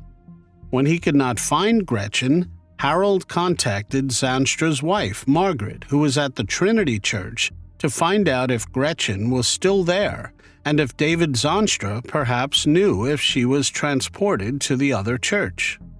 Margaret told Harold that her husband returned to Trinity Chapel after transporting children. He was somewhere on the property of the church and had not seen Gretchen that day. The Harringtons and Zonstras knew each other well. The two families lived close to one another. Both dads were in the same line of work, and both moms filled the stereotypical role of pastor's wife. One of Zonstra's daughters was Gretchen's best friend. When David Zonstra learned that Gretchen's father was looking for her, he called the Marple Township Police Department at Harold Harrington's request and reported Gretchen missing. The call was made at 11:23 a.m., and Zonstra described Gretchen to the police as an 8-year-old girl with blonde hair in pigtails, 3 feet 6 inches tall, 50 pounds, wearing dark blue shorts with a zipper and snap in the front, pockets on each side of the front, and no visible buttons, and a white top. Quite a detailed description for someone who apparently did not see Gretchen on that day. As the sun set that day just before 8 p.m., there was still no sign of Gretchen. Margaret Zonstra brought supper to the Harrington home, where Ina, Gretchen's mother, seemed resigned to the fact that she would never see her daughter alive again. Margaret commented, "She was just kind of accepting the fact that Gretchen was gone. I do not know whether she was just putting on a brave face. I think she was in shock." Gretchen's disappearance sent shockwaves through Broomall and Marple Township. The people went into full-blown panic mode. By Saturday, hundreds of people were involved in the search for Gretchen. A Pennsylvania State Police helicopter searched the area continuously from above. Friends and family members began handing out flyers to passing motorists in the area. The flyers showed Gretchen in her most recent school photo, sporting a missing tooth and a childish grin. There was a lot of speculation, so many unanswered questions. Had she run away? Did she drown in a creek? Did a stranger kidnap her?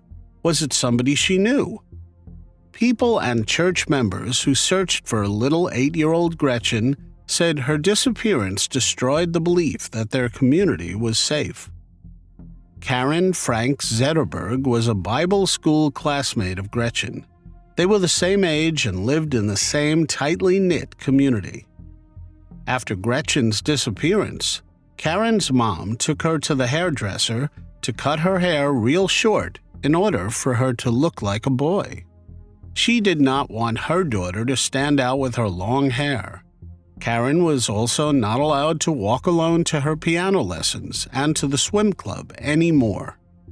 Paul Barton, who lived in nearby Newton Square, heard about the search on his police scanner while he was relaxing in his backyard pool. He soon drove down to Darby Creek to join a search team. His group combed a grassy hill. Barton recalled, "There was just this very solemn feeling amongst all of us who were out there searching. We went out there not knowing what to expect, what we might find. We were looking for something, anything, but we found nothing. Nobody did." That Sunday, just 2 days after Gretchen's disappearance, police called off the large-scale search operation. Investigators had little to go on. The police chief told a local newspaper, "We haven't got a clue. No useful clues of any kind were found by the search parties." In the weeks that followed, the police spoke with several people to piece together what had happened to Gretchen. On August 17, 1975, the interviews began for the investigation. Witnesses, camp teachers, students, and parents were interviewed by police, providing various important facts for the case. The crucial pieces of information were the observation of either a green station wagon or light-top, dark-bottom Cadillac stopping to talk to a girl near the church. Another fact that was brought up was that the camp's daily routine was broken on August 15th because the group at Trinity Church stayed 45 to 50 minutes longer than usual. The investigation took a turn on August 19th when a small pair of shorts were found on a fence post in West Chester, Pennsylvania. David Zanstra was called in to talk to police, based around the fact that he provided such a specific description of Gretchen's shorts, although, according to him, he never saw her that day, since she never arrived to camp. The shorts found in West Chester ultimately ended up not being Gretchen's, but investigators were still left questioning how Zanstra knew such specific details about her shorts. When investigators interviewed Zanstra on August 19th, he told them that he had picked up some children and driven them to the church the day Gretchen went missing. He still denied having seen her that day. On October 14th, 2 months after Gretchen disappeared, a jogger in Ridley Creek State Park, about 20 minutes from Gretchen's home, stumbled on human remains. At first, he was not sure what he had found, until he saw what was clearly a fingernail. He ran to fetch a park ranger. Gretchen's parents confirmed that the distinctive clothing found with the remains was hers. Ina made the girl's clothes by hand. The remains found were of a small human body, which the autopsy later revealed was indeed Gretchen Harrington's. Dental records were used for identification purposes. Dr. Halbert Fillinger performed the autopsy. He found a cranial cerebral injury and stated that Gretchen had suffered 2 or more blunt impacts to her skull, leaving her with a depressed skull fracture. Police suspected that she had been assaulted as well, though the autopsy revealed no evidence of that. The heart-wrenching discovery left everyone mourning the loss of a promising young life.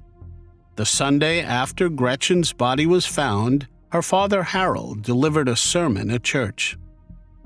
Gretchen, with her simple faith in Christ, is free, he declared. But the perpetrator is in terrible bondage.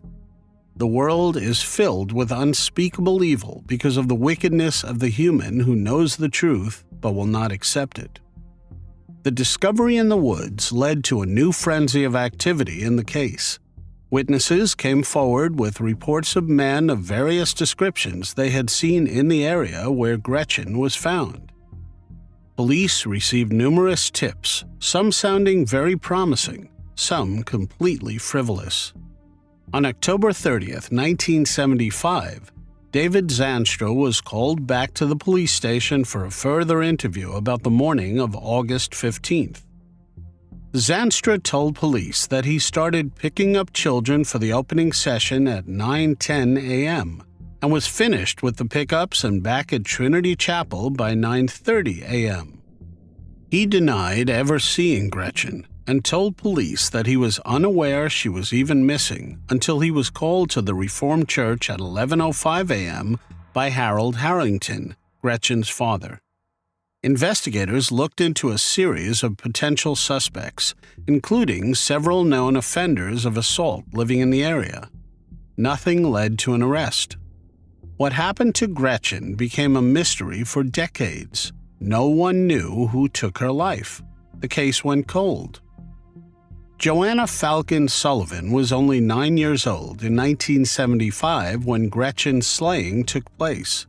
She was born and stayed in Broomall, Delaware County at the time. The case had always haunted Sullivan. She became a veteran journalist and wrote a true crime book detailing the ongoing investigation in Gretchen's case. Sullivan said, "I had wanted to write this story for decades. I grew up in Broomall. My co-author Mike Mathis grew up in Broomall as well. He grew up in Lawrence Park, where this happened.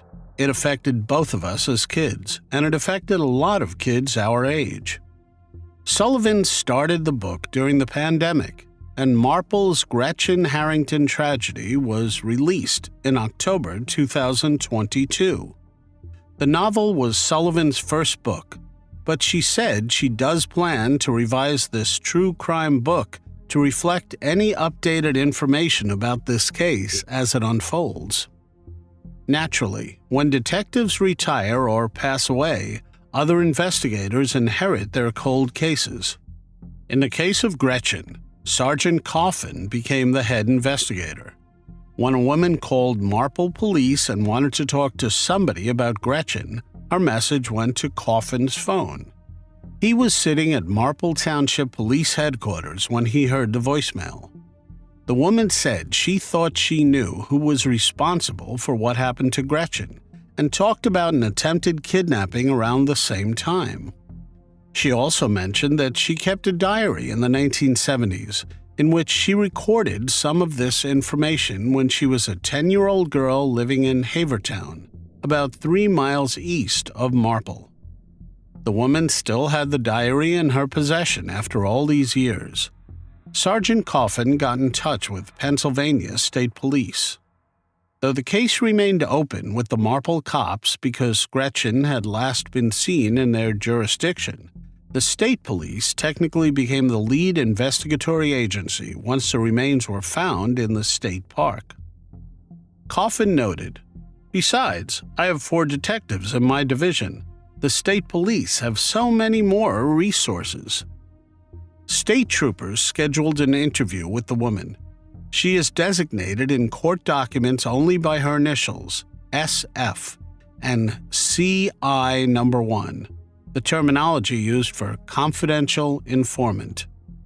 The interview would turn out to be a monumental development in a cold case that had been unsolved for nearly half a century.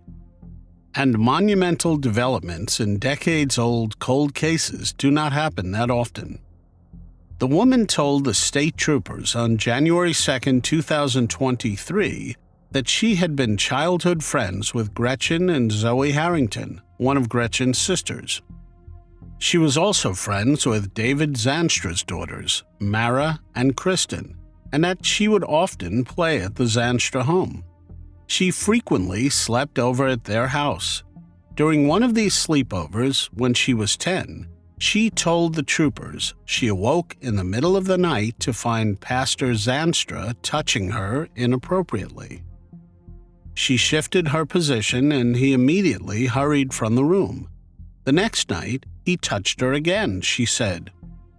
When the girls woke up the following morning, the woman said, she mentioned David Zanstra's odd behavior to Mara, his one daughter, and then Mara told her something to the effect of, "He does that sometimes, and sometimes I hear my sister crying in the middle of the night." When the girl related the incidents to her parents, they told her she was not allowed to sleep over at the Zanstra house anymore. Notably, police believed the incident in question occurred exactly 1 week before Gretchen vanished. A short time afterwards, the Zanstras moved to Plano, Texas, a Dallas suburb. The confidential informant also told state police about another child in the neighborhood with whom she was friends, a girl named Holly. According to her, somebody had attempted to kidnap Holly. She wrote the following entry in her diary, which she turned over to the state troopers. In one entry dated September 15, 1975, she wrote, "Guess what? A man tried to kidnap Holly twice.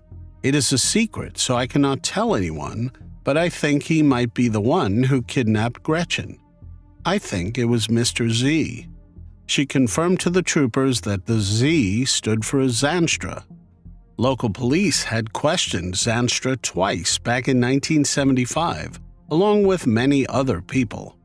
Some witnesses had said they saw Gretchen outside a car, talking to someone sitting inside on the morning she disappeared. Some of the descriptions of the car matched one of Zandstra's, but Zandstra always insisted he had not seen Gretchen on the day in question. Bizarrely, though, as you the viewer would already have noted, there was an investigatory gap never explained by Marple police. Zandstra was able to give an accurate and detailed description of the homemade shorts Gretchen was wearing that day, even though he supposedly had not seen her. Sadly, the original Marple detective in her case passed away in June of 2020, and therefore there is no explanation for the investigatory gap. In June 2023, state troopers tracked Zandstra down to a lakefront home in Marietta, Georgia. He and his wife had moved there. Zandstra agreed to meet the troopers at the headquarters of the Cobb County Police Department on July 17, 2023. The troopers questioned Zandstra about Gretchen's disappearance, and he denied any involvement. Then they revealed the newest allegations to him, that the pastor had assaulted his own daughters and a best friend. David Zandstra then finally came clean to investigators on what really occurred on the morning of August 15, 1975. Jack Stolzheimer, the Delaware County District Attorney, outlined Zandstra's confession about what happened.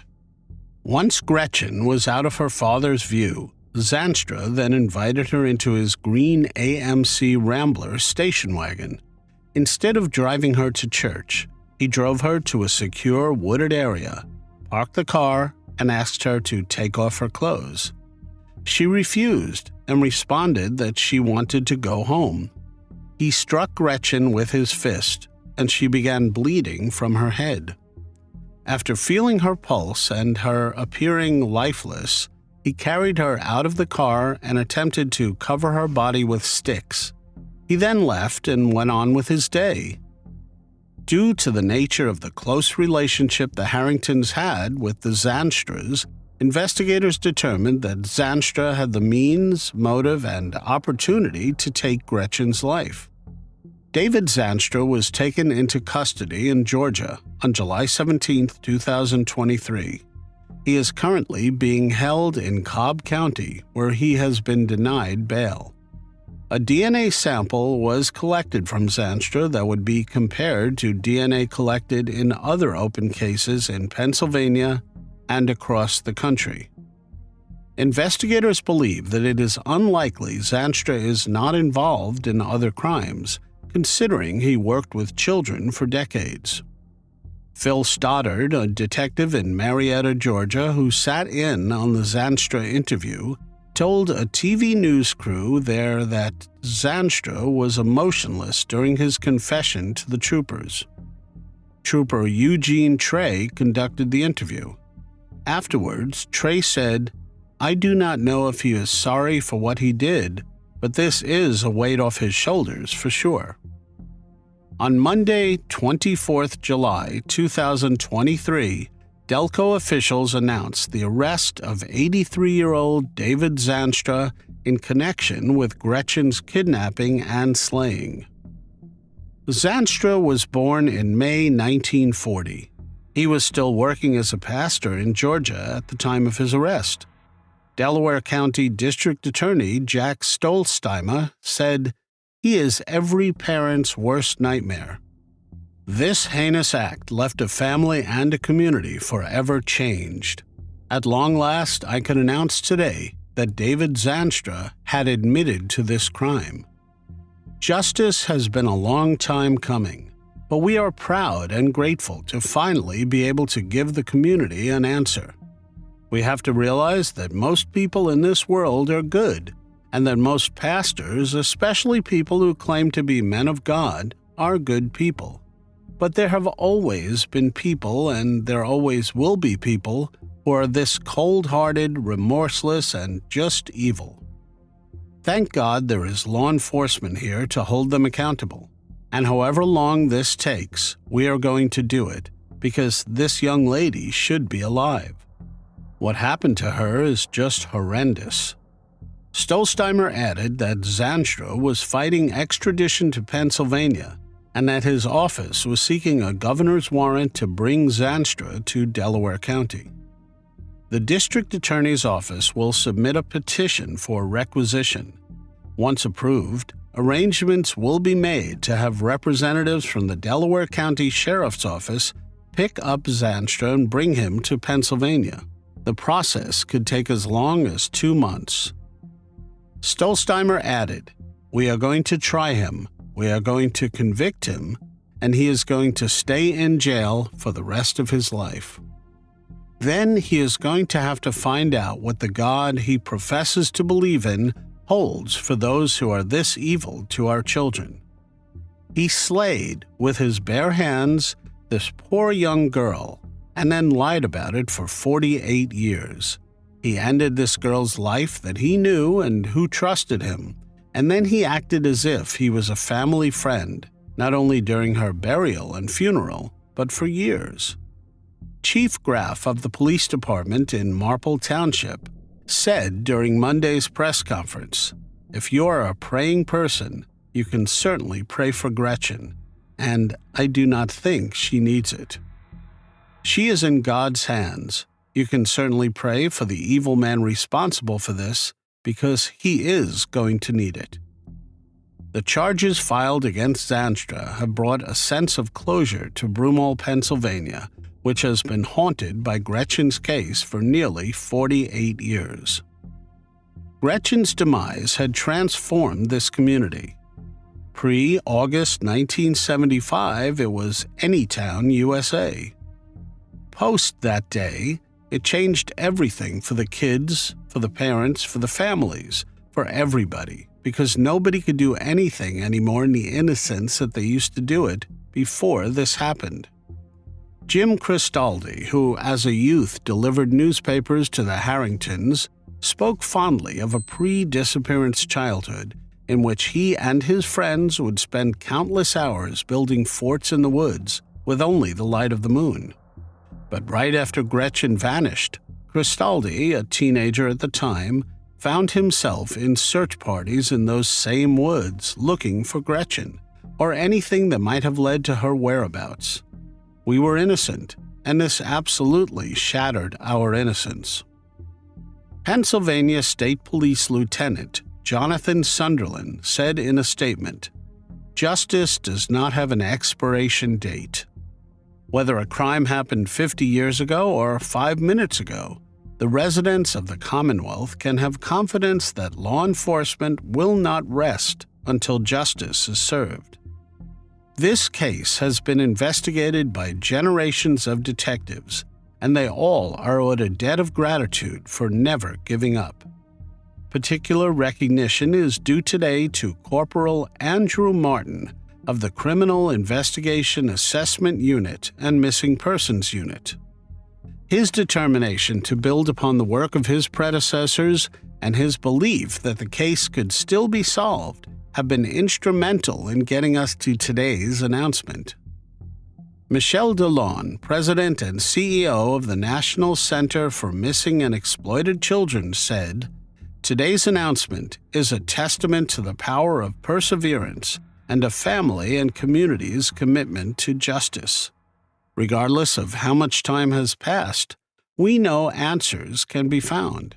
As we mark this achievement, we applaud the incredible efforts of the Delaware County District Attorney's Office, the Pennsylvania State Police, the Marple Township Police, and their partner law enforcement agencies, and the Cobb County Police Department for their unwavering dedication in this case. Days like today fuel our ongoing passion to protect children, and we're keeping Gretchen's family in our thoughts, as well as the many other families out there who are still searching for answers. David Zandstra has been charged with taking Gretchen's life in the first, second, and third degree, as well as kidnapping of a minor and the possession of an instrument of crime. The website of the Christian Reformed Church lists Zanstra as a retired minister and said he was ordained on September 20th, 1965. In addition to the Trinity Chapel Christian Reformed Church in Broomall, Zanstra also served at churches in New Jersey, California, and Texas between 1965 and 2005. The Christian Reformed Church said in a statement on Monday that it wanted to extend their condolences to the family of Gretchen Harrington. We are additionally grieved to hear that a CRC pastor has been arrested in the case. We recognize that we live in a broken and sinful world where violence can happen anywhere by anyone, even within our churches and by leaders we hold to the highest standards. David Zanstra's wife, Margaret Zanstra, did not immediately respond to a request for comment after her husband's arrest. While the Marple community now has most of the answers it had been seeking for all these decades, many of the residents had not found peace in the shocking turn of events. It was much easier to believe that some outsider had done this, some deranged itinerant offender who had somehow wandered into town, snatched up a young girl, and then disappeared just as quickly, taking his evil with him to whatever unfortunate place he landed next. Instead, it was a respected member of their community, a religious leader with a wife and young girls of his own, a wife who had brought supper to the family of the girl he's confessed to slay. Karen Frank Zetterberg, Gretchen's Bible school classmate, observed, "Back then, everybody was surprised that Gretchen would get into a car with a stranger, and now to find out that this monster was hiding amongst us in plain sight all the time, it is just sickening." We were always taught in church that evil exists in the world, but you do not really understand evil until something like this happens. We were far too young to learn about evil the way we did. Sullivan, who wrote the book on Gretchen's case, said after the announcement, "I was stunned. The fact that this case is finally, potentially, coming to a close, it is very exciting to hear this news. It is still very sad, you know. We cannot change what happened. I interviewed Zanstra, his wife, and his daughter when doing research for my book. Zanstra had a murky recollection of the day Gretchen went missing. There was a sense of fear and apprehension in Broomall. I remember seeing a helicopter flying over our neighborhood in a search effort for Gretchen. That image stayed with me for the rest of my life." Sullivan's book was just released last year, and CBS News Philadelphia talked to her about whether she believed it may have led to a break in this case. Sullivan replied, "We started interviewing people. We went to Marple Police Department and were able to comb through the cold case files kept by Chief Brandon Graff, who never gave up on this unsolved case. Marple Police encouraged our research and said that we somehow contributed. I think we got people talking again. Reverend Zanstra took our calls. He answered questions about that day. There's a lot of relief and disbelief that it is actually happening." David Zanstra's neighbors in Georgia also reacted after learning about the charges against him. Karen Alsdorf said, "It is shocking. I had no idea. They have just always been very nice people." Aaron Christian said, "Friendly guy. I talked to him a few times. I see him walking around with his cane." The family of Gretchen Harrington released the following statement. "With today's announcement of an arrest, we are extremely hopeful that the person who is responsible for the heinous crime that was committed against our Gretchen will be held accountable. It is difficult to express the emotions that we are feeling as we take one step closer to justice. Gretchen was only 8 years old when she was suddenly taken away from us on her way to church on Friday, August 15, 1975. If you met Gretchen, you were instantly her friend. She exuded kindness to all and was sweet and gentle. Even now, when people share their memories of her, the first thing they talk about is how amazing she was, and still is. At just 8 years old, she had a lifelong impact on those around her. The kidnapping and demise of Gretchen has forever altered our family, and we miss her every single day. We are grateful for the continual pursuit of justice by law enforcement, and we want to thank the Pennsylvania State Police for never stopping in their constant search for answers. We would not be here today if it was not for them. As a family, we ask for privacy at this time as we continue to digest this information. Thank you for your understanding, love, and continued support. It means the world to us. Gretchen's parents were married for an impressive 59 years. Her father passed away in 2021 at the remarkable age of 94. Officials said Zandstra moved around quite a few times to different churches during his 40-year tenure. He lived in California, Texas, and Georgia. Stolzheimer said, "We are concerned that there may be more victims who might have been assaulted by this man. We want to hold him accountable for everything he did. We need to be diligent. If anyone has any information about that, if David Zandstra ever committed an act against you, please reach out to District Attorney Geoffrey Payne or the Pennsylvania State Police." From what should have been a 10-minute walk down the road, turned into a cold case that gripped a whole community for nearly 50 years.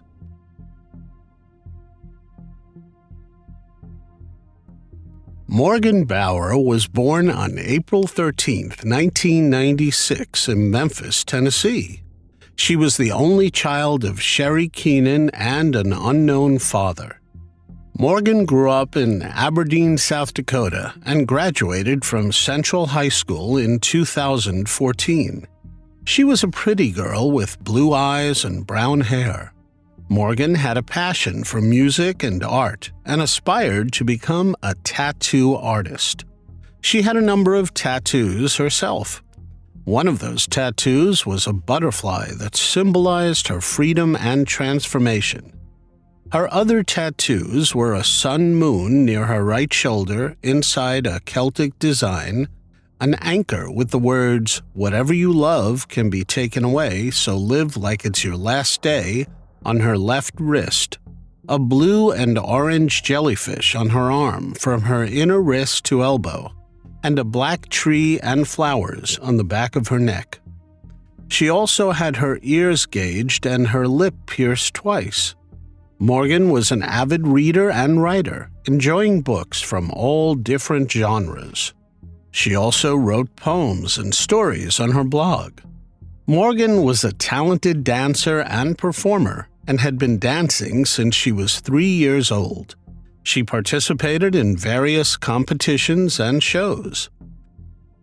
She started dating Jose Rodriguez when she turned 18. The two of them met online.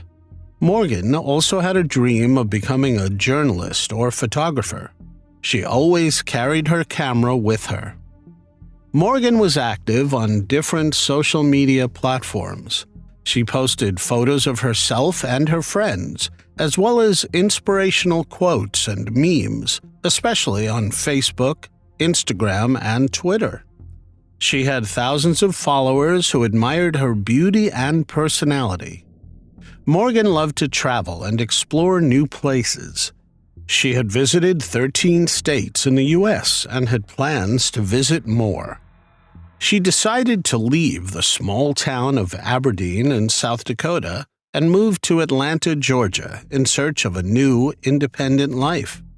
She left on February 12, 2016. Morgan had a pet cat named Luna, whom she adored. She adopted Luna from a shelter and left the cat with her mother when she moved. Morgan had $20 to her name and was expecting a tax refund. She stayed with a man she had met on Craigslist for the first night in Atlanta. Their arrangement included that Morgan clean the house until she managed to find a job.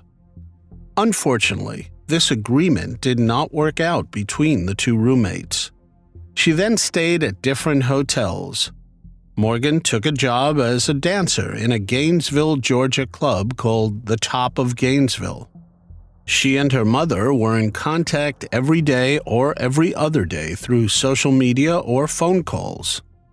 Morgan also remained in contact with friends until February 25, 2016.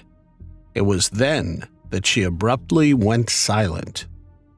On that specific evening, she was dancing at Top of Gainesville. Afterwards, Morgan's co-worker, and her co-worker's boyfriend all left the club together.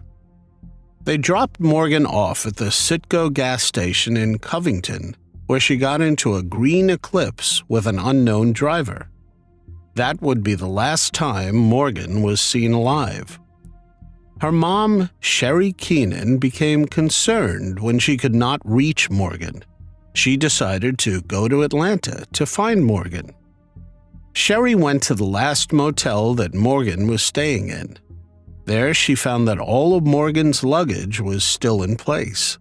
This indicated to her that Morgan did not run away.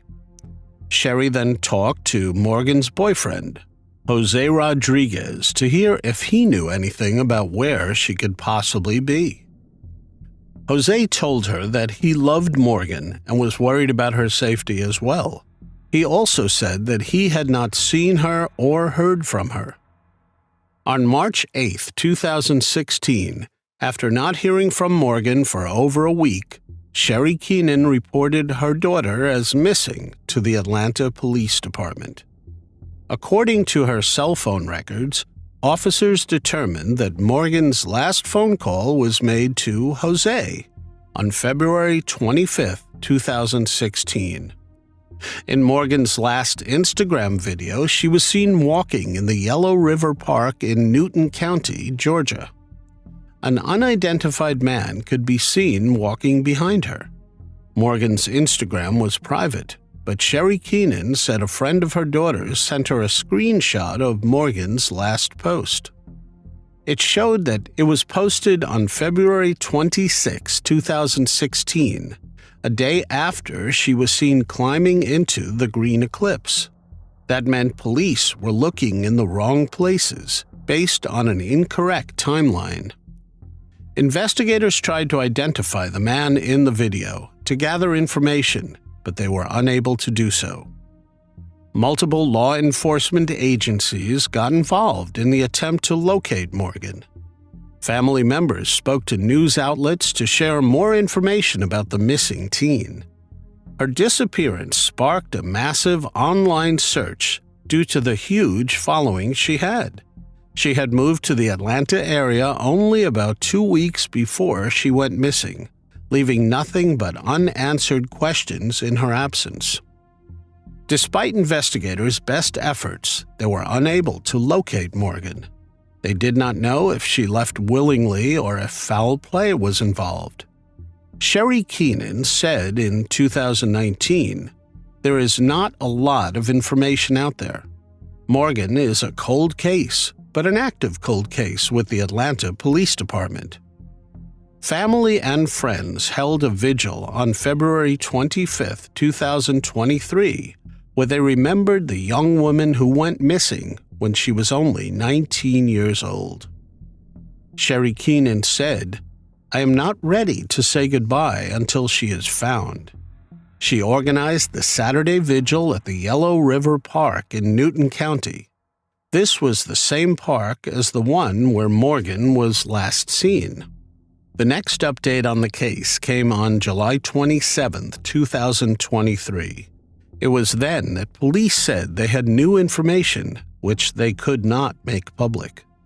The information had prompted investigators to go back and review the case from the beginning. It then led to a search warrant for a property on 2 South Broad Street in Atlanta. Based on the new information, it was suspected that Morgan's remains might be buried there. Police reported that the current owner of the house cooperated with the investigation and was not considered a suspect.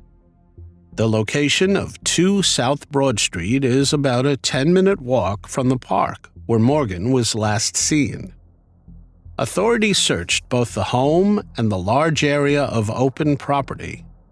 The Porterdale Police Department, in conjunction with the FBI and the Atlanta Police Department, conducted a one-day search on July 27th to retrieve evidence related to the missing person case. There were several tents set up in a wooded area near the large home.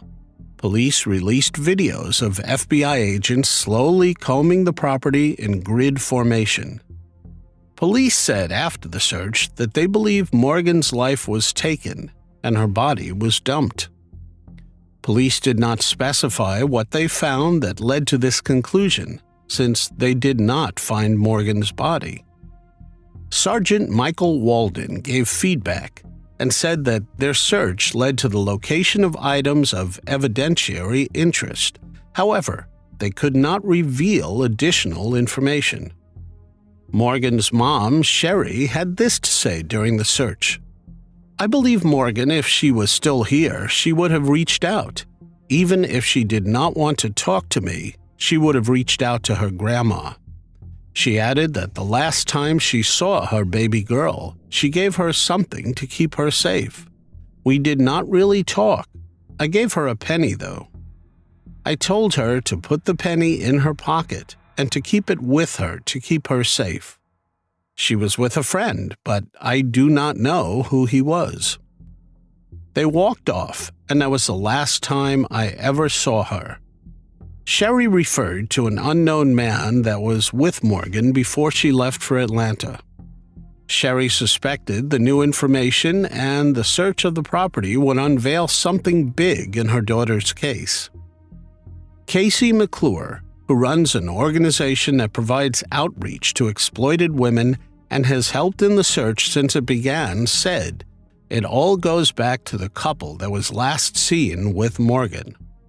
McClure also said that the investigators have spoken directly to the couple, acting on a tip.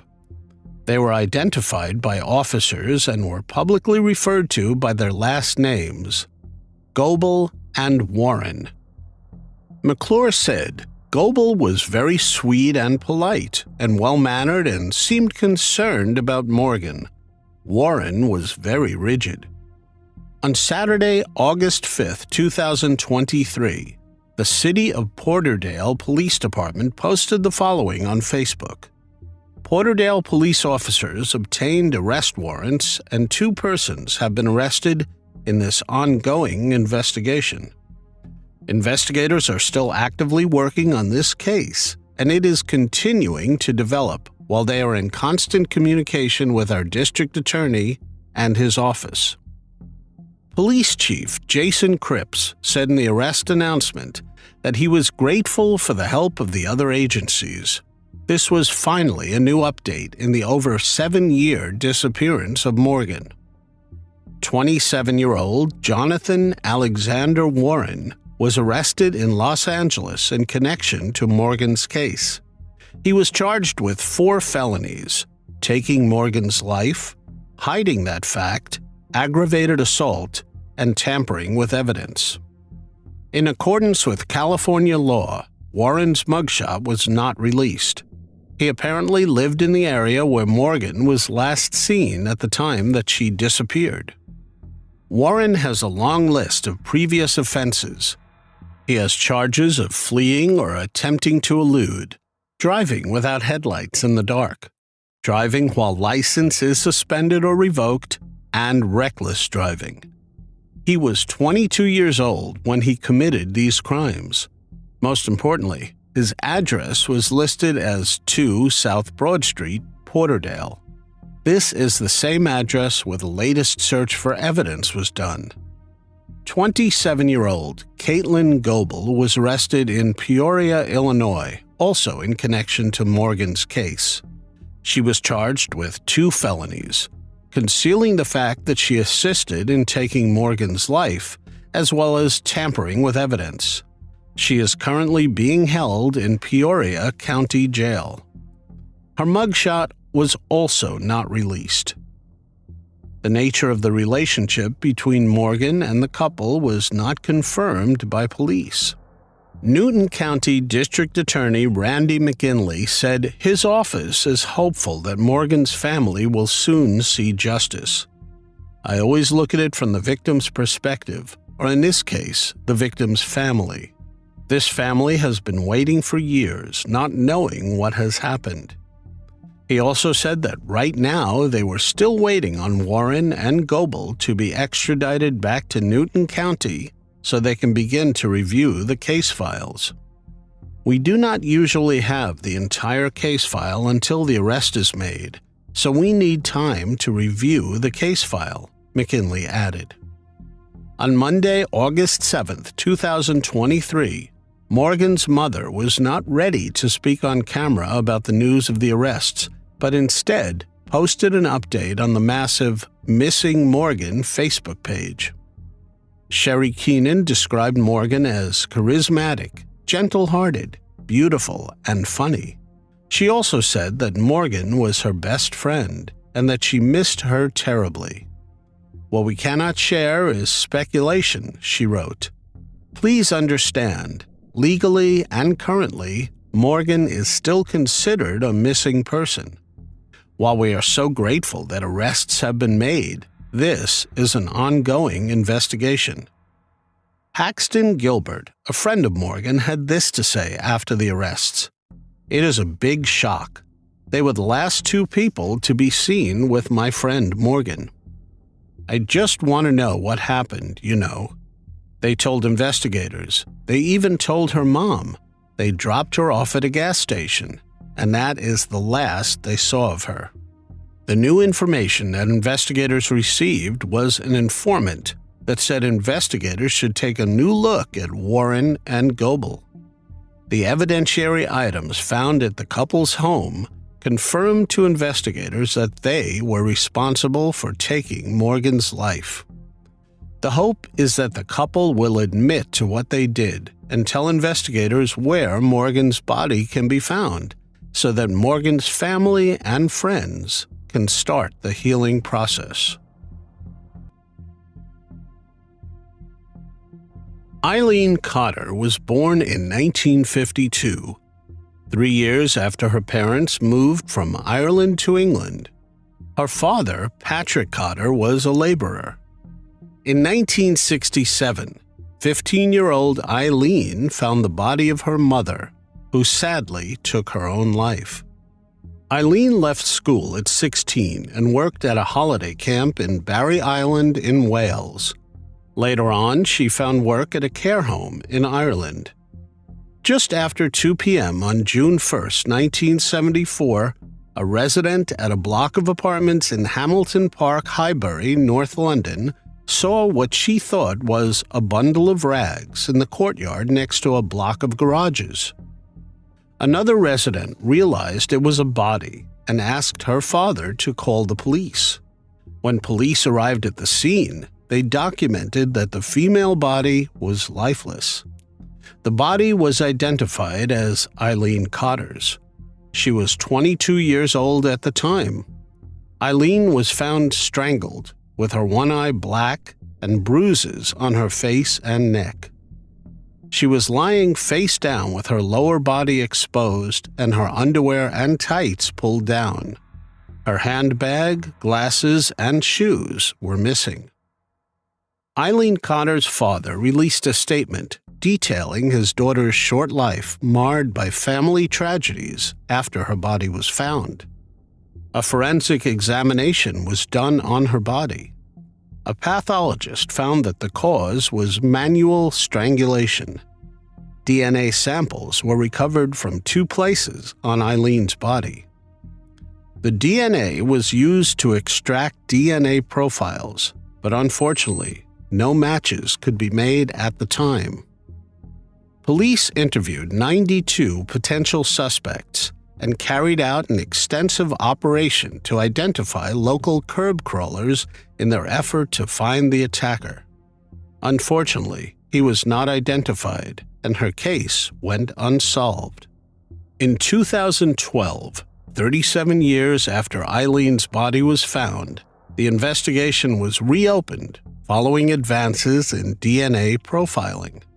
The trail went cold for 7 more years, until 2019, when John Applegren came to the attention of police for attacking his wife, Anne Smythe Applegren. He lived in the same area as Eileen when the crime was committed. John Applegren is an 80-year-old pensioner who was formerly a minicab driver and a bricklayer. He is from South Africa and had previously been married in South Africa to a woman with whom he had 2 children. It is not clear if Anne Smythe Applegren is his second or third wife, as there are no details of a second wife, although many sources call Anne his third wife. It was in February 2019 that he was arrested for domestic assault by his then-wife, Anne Applegren. There was a breakthrough when police took Applegren's DNA for the first time. The sample was a 1,000,000,000 probability of a match to the DNA collected from Eileen Cotter's body.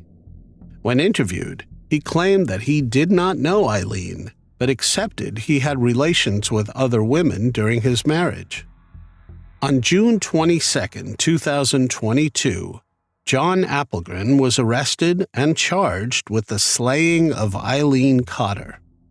The arrest was made after investigators concluded that Applegren is 100% responsible for what happened to Eileen.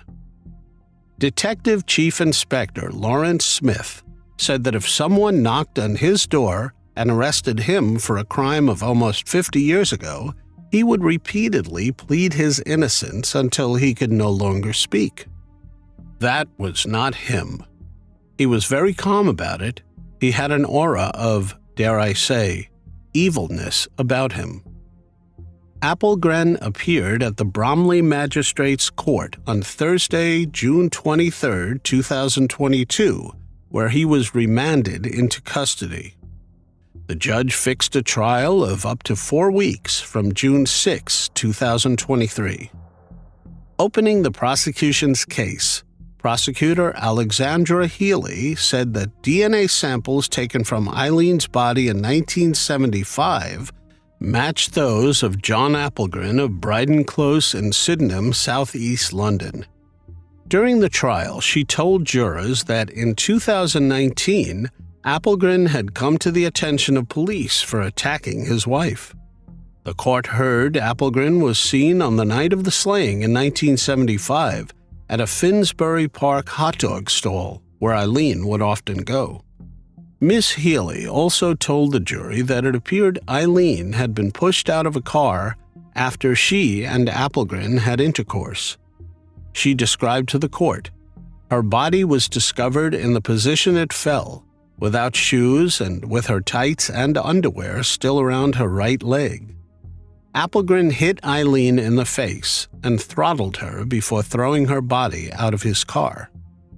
The defendant was 31 at the time.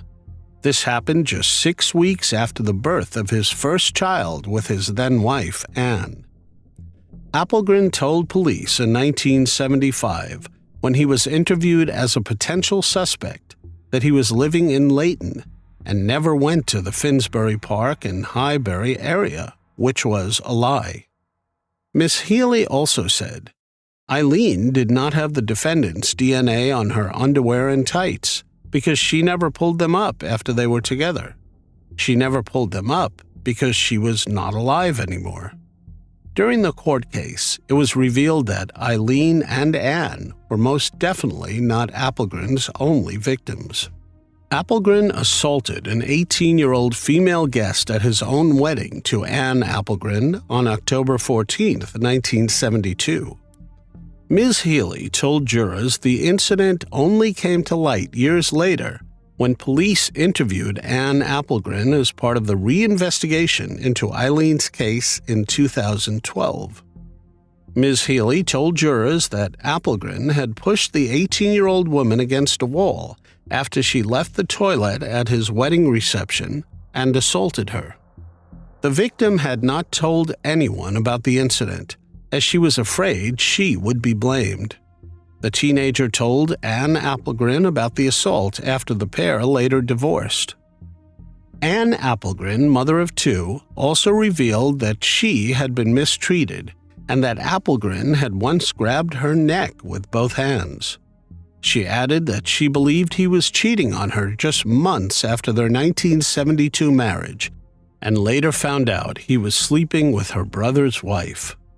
After 11 hours of jury deliberation, Mrs. Justice May announced the jury's final decision. She told Applegren that putting your hands around a young woman's neck and squeezing hard carried a high risk which ought to have been obvious. The judge added, Eileen must have been terrified. The jury found Applegren guilty on Friday, June 16, 2023, following a 2-week trial. In addition to being found guilty of manslaughter, he was also convicted of indecent assault. Justice May then sentenced Applegren to 10 years for manslaughter and a further 6 months for the earlier assault to run consecutively.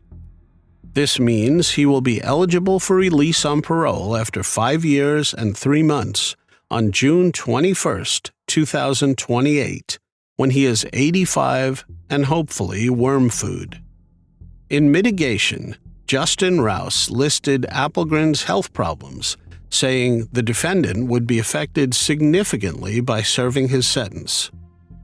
Detective Chief Inspector Lawrence Smith said, Eileen's life was tragically ended at a young age, with her body then discarded onto the street. When my team reviewed the original investigation, we were impressed by how thorough it was. Investigators at the time used every available method to find the suspect, including operations with decoy women. This was a tactic used at the time where female police officers under protection were placed at the scenes of crimes in efforts to draw out predatory men. Smith continued, Unfortunately, they did not have the science available to us now, and although he should have been in prison decades ago, he has now been brought to justice.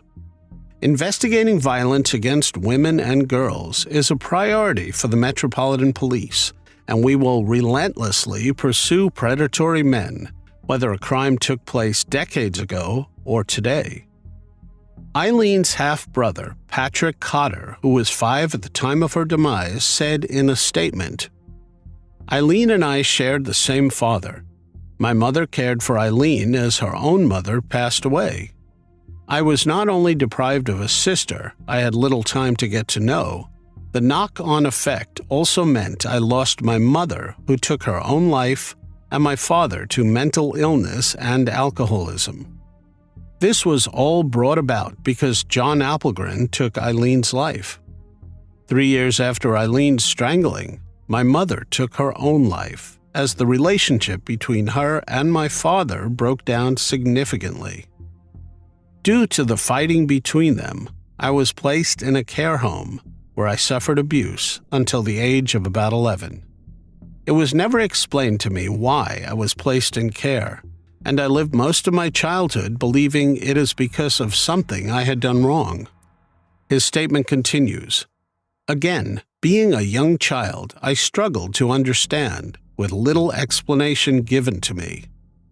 My father drank heavily, but Eileen's demise and the loss of my mother caused him to drink even more, and he was eventually admitted to Springfield Psychiatric Hospital. Following this, my father went to live with his brother in Ireland. However, his drinking became too much, and he also passed away. According to Patrick Cotter, Jr., he has no memory of Eileen's funeral and has no idea whether she was buried or cremated. He also has no idea where she was laid to rest. As a result, he had never been able to visit her grave. Patrick continued, I spent a very unhappy childhood moving amongst various care homes and foster homes. However, when I was 14 years old, I was placed with my foster parents, John and Yvonne. I was very fortunate to be placed in a loving, caring home. They explained various aspects of my life that I did not know or understand, filling in the gaps, so to speak. I also had a half-brother from my mother who was 17 years older than me. However, when I was taken into care, he was told to avoid any contact with me. I felt as though I lost him as well. He was someone I was very fond of and have happy memories of, but this was also taken from me. Patrick Cotter concluded, I would like to see justice for Eileen, whose life was cruelly cut short 49 years ago. As a result of the traumatic event during my childhood, I shut down emotionally. It has made it difficult for me to form close relationships. I only have very faint memories of my sister, but I believe she cared for me.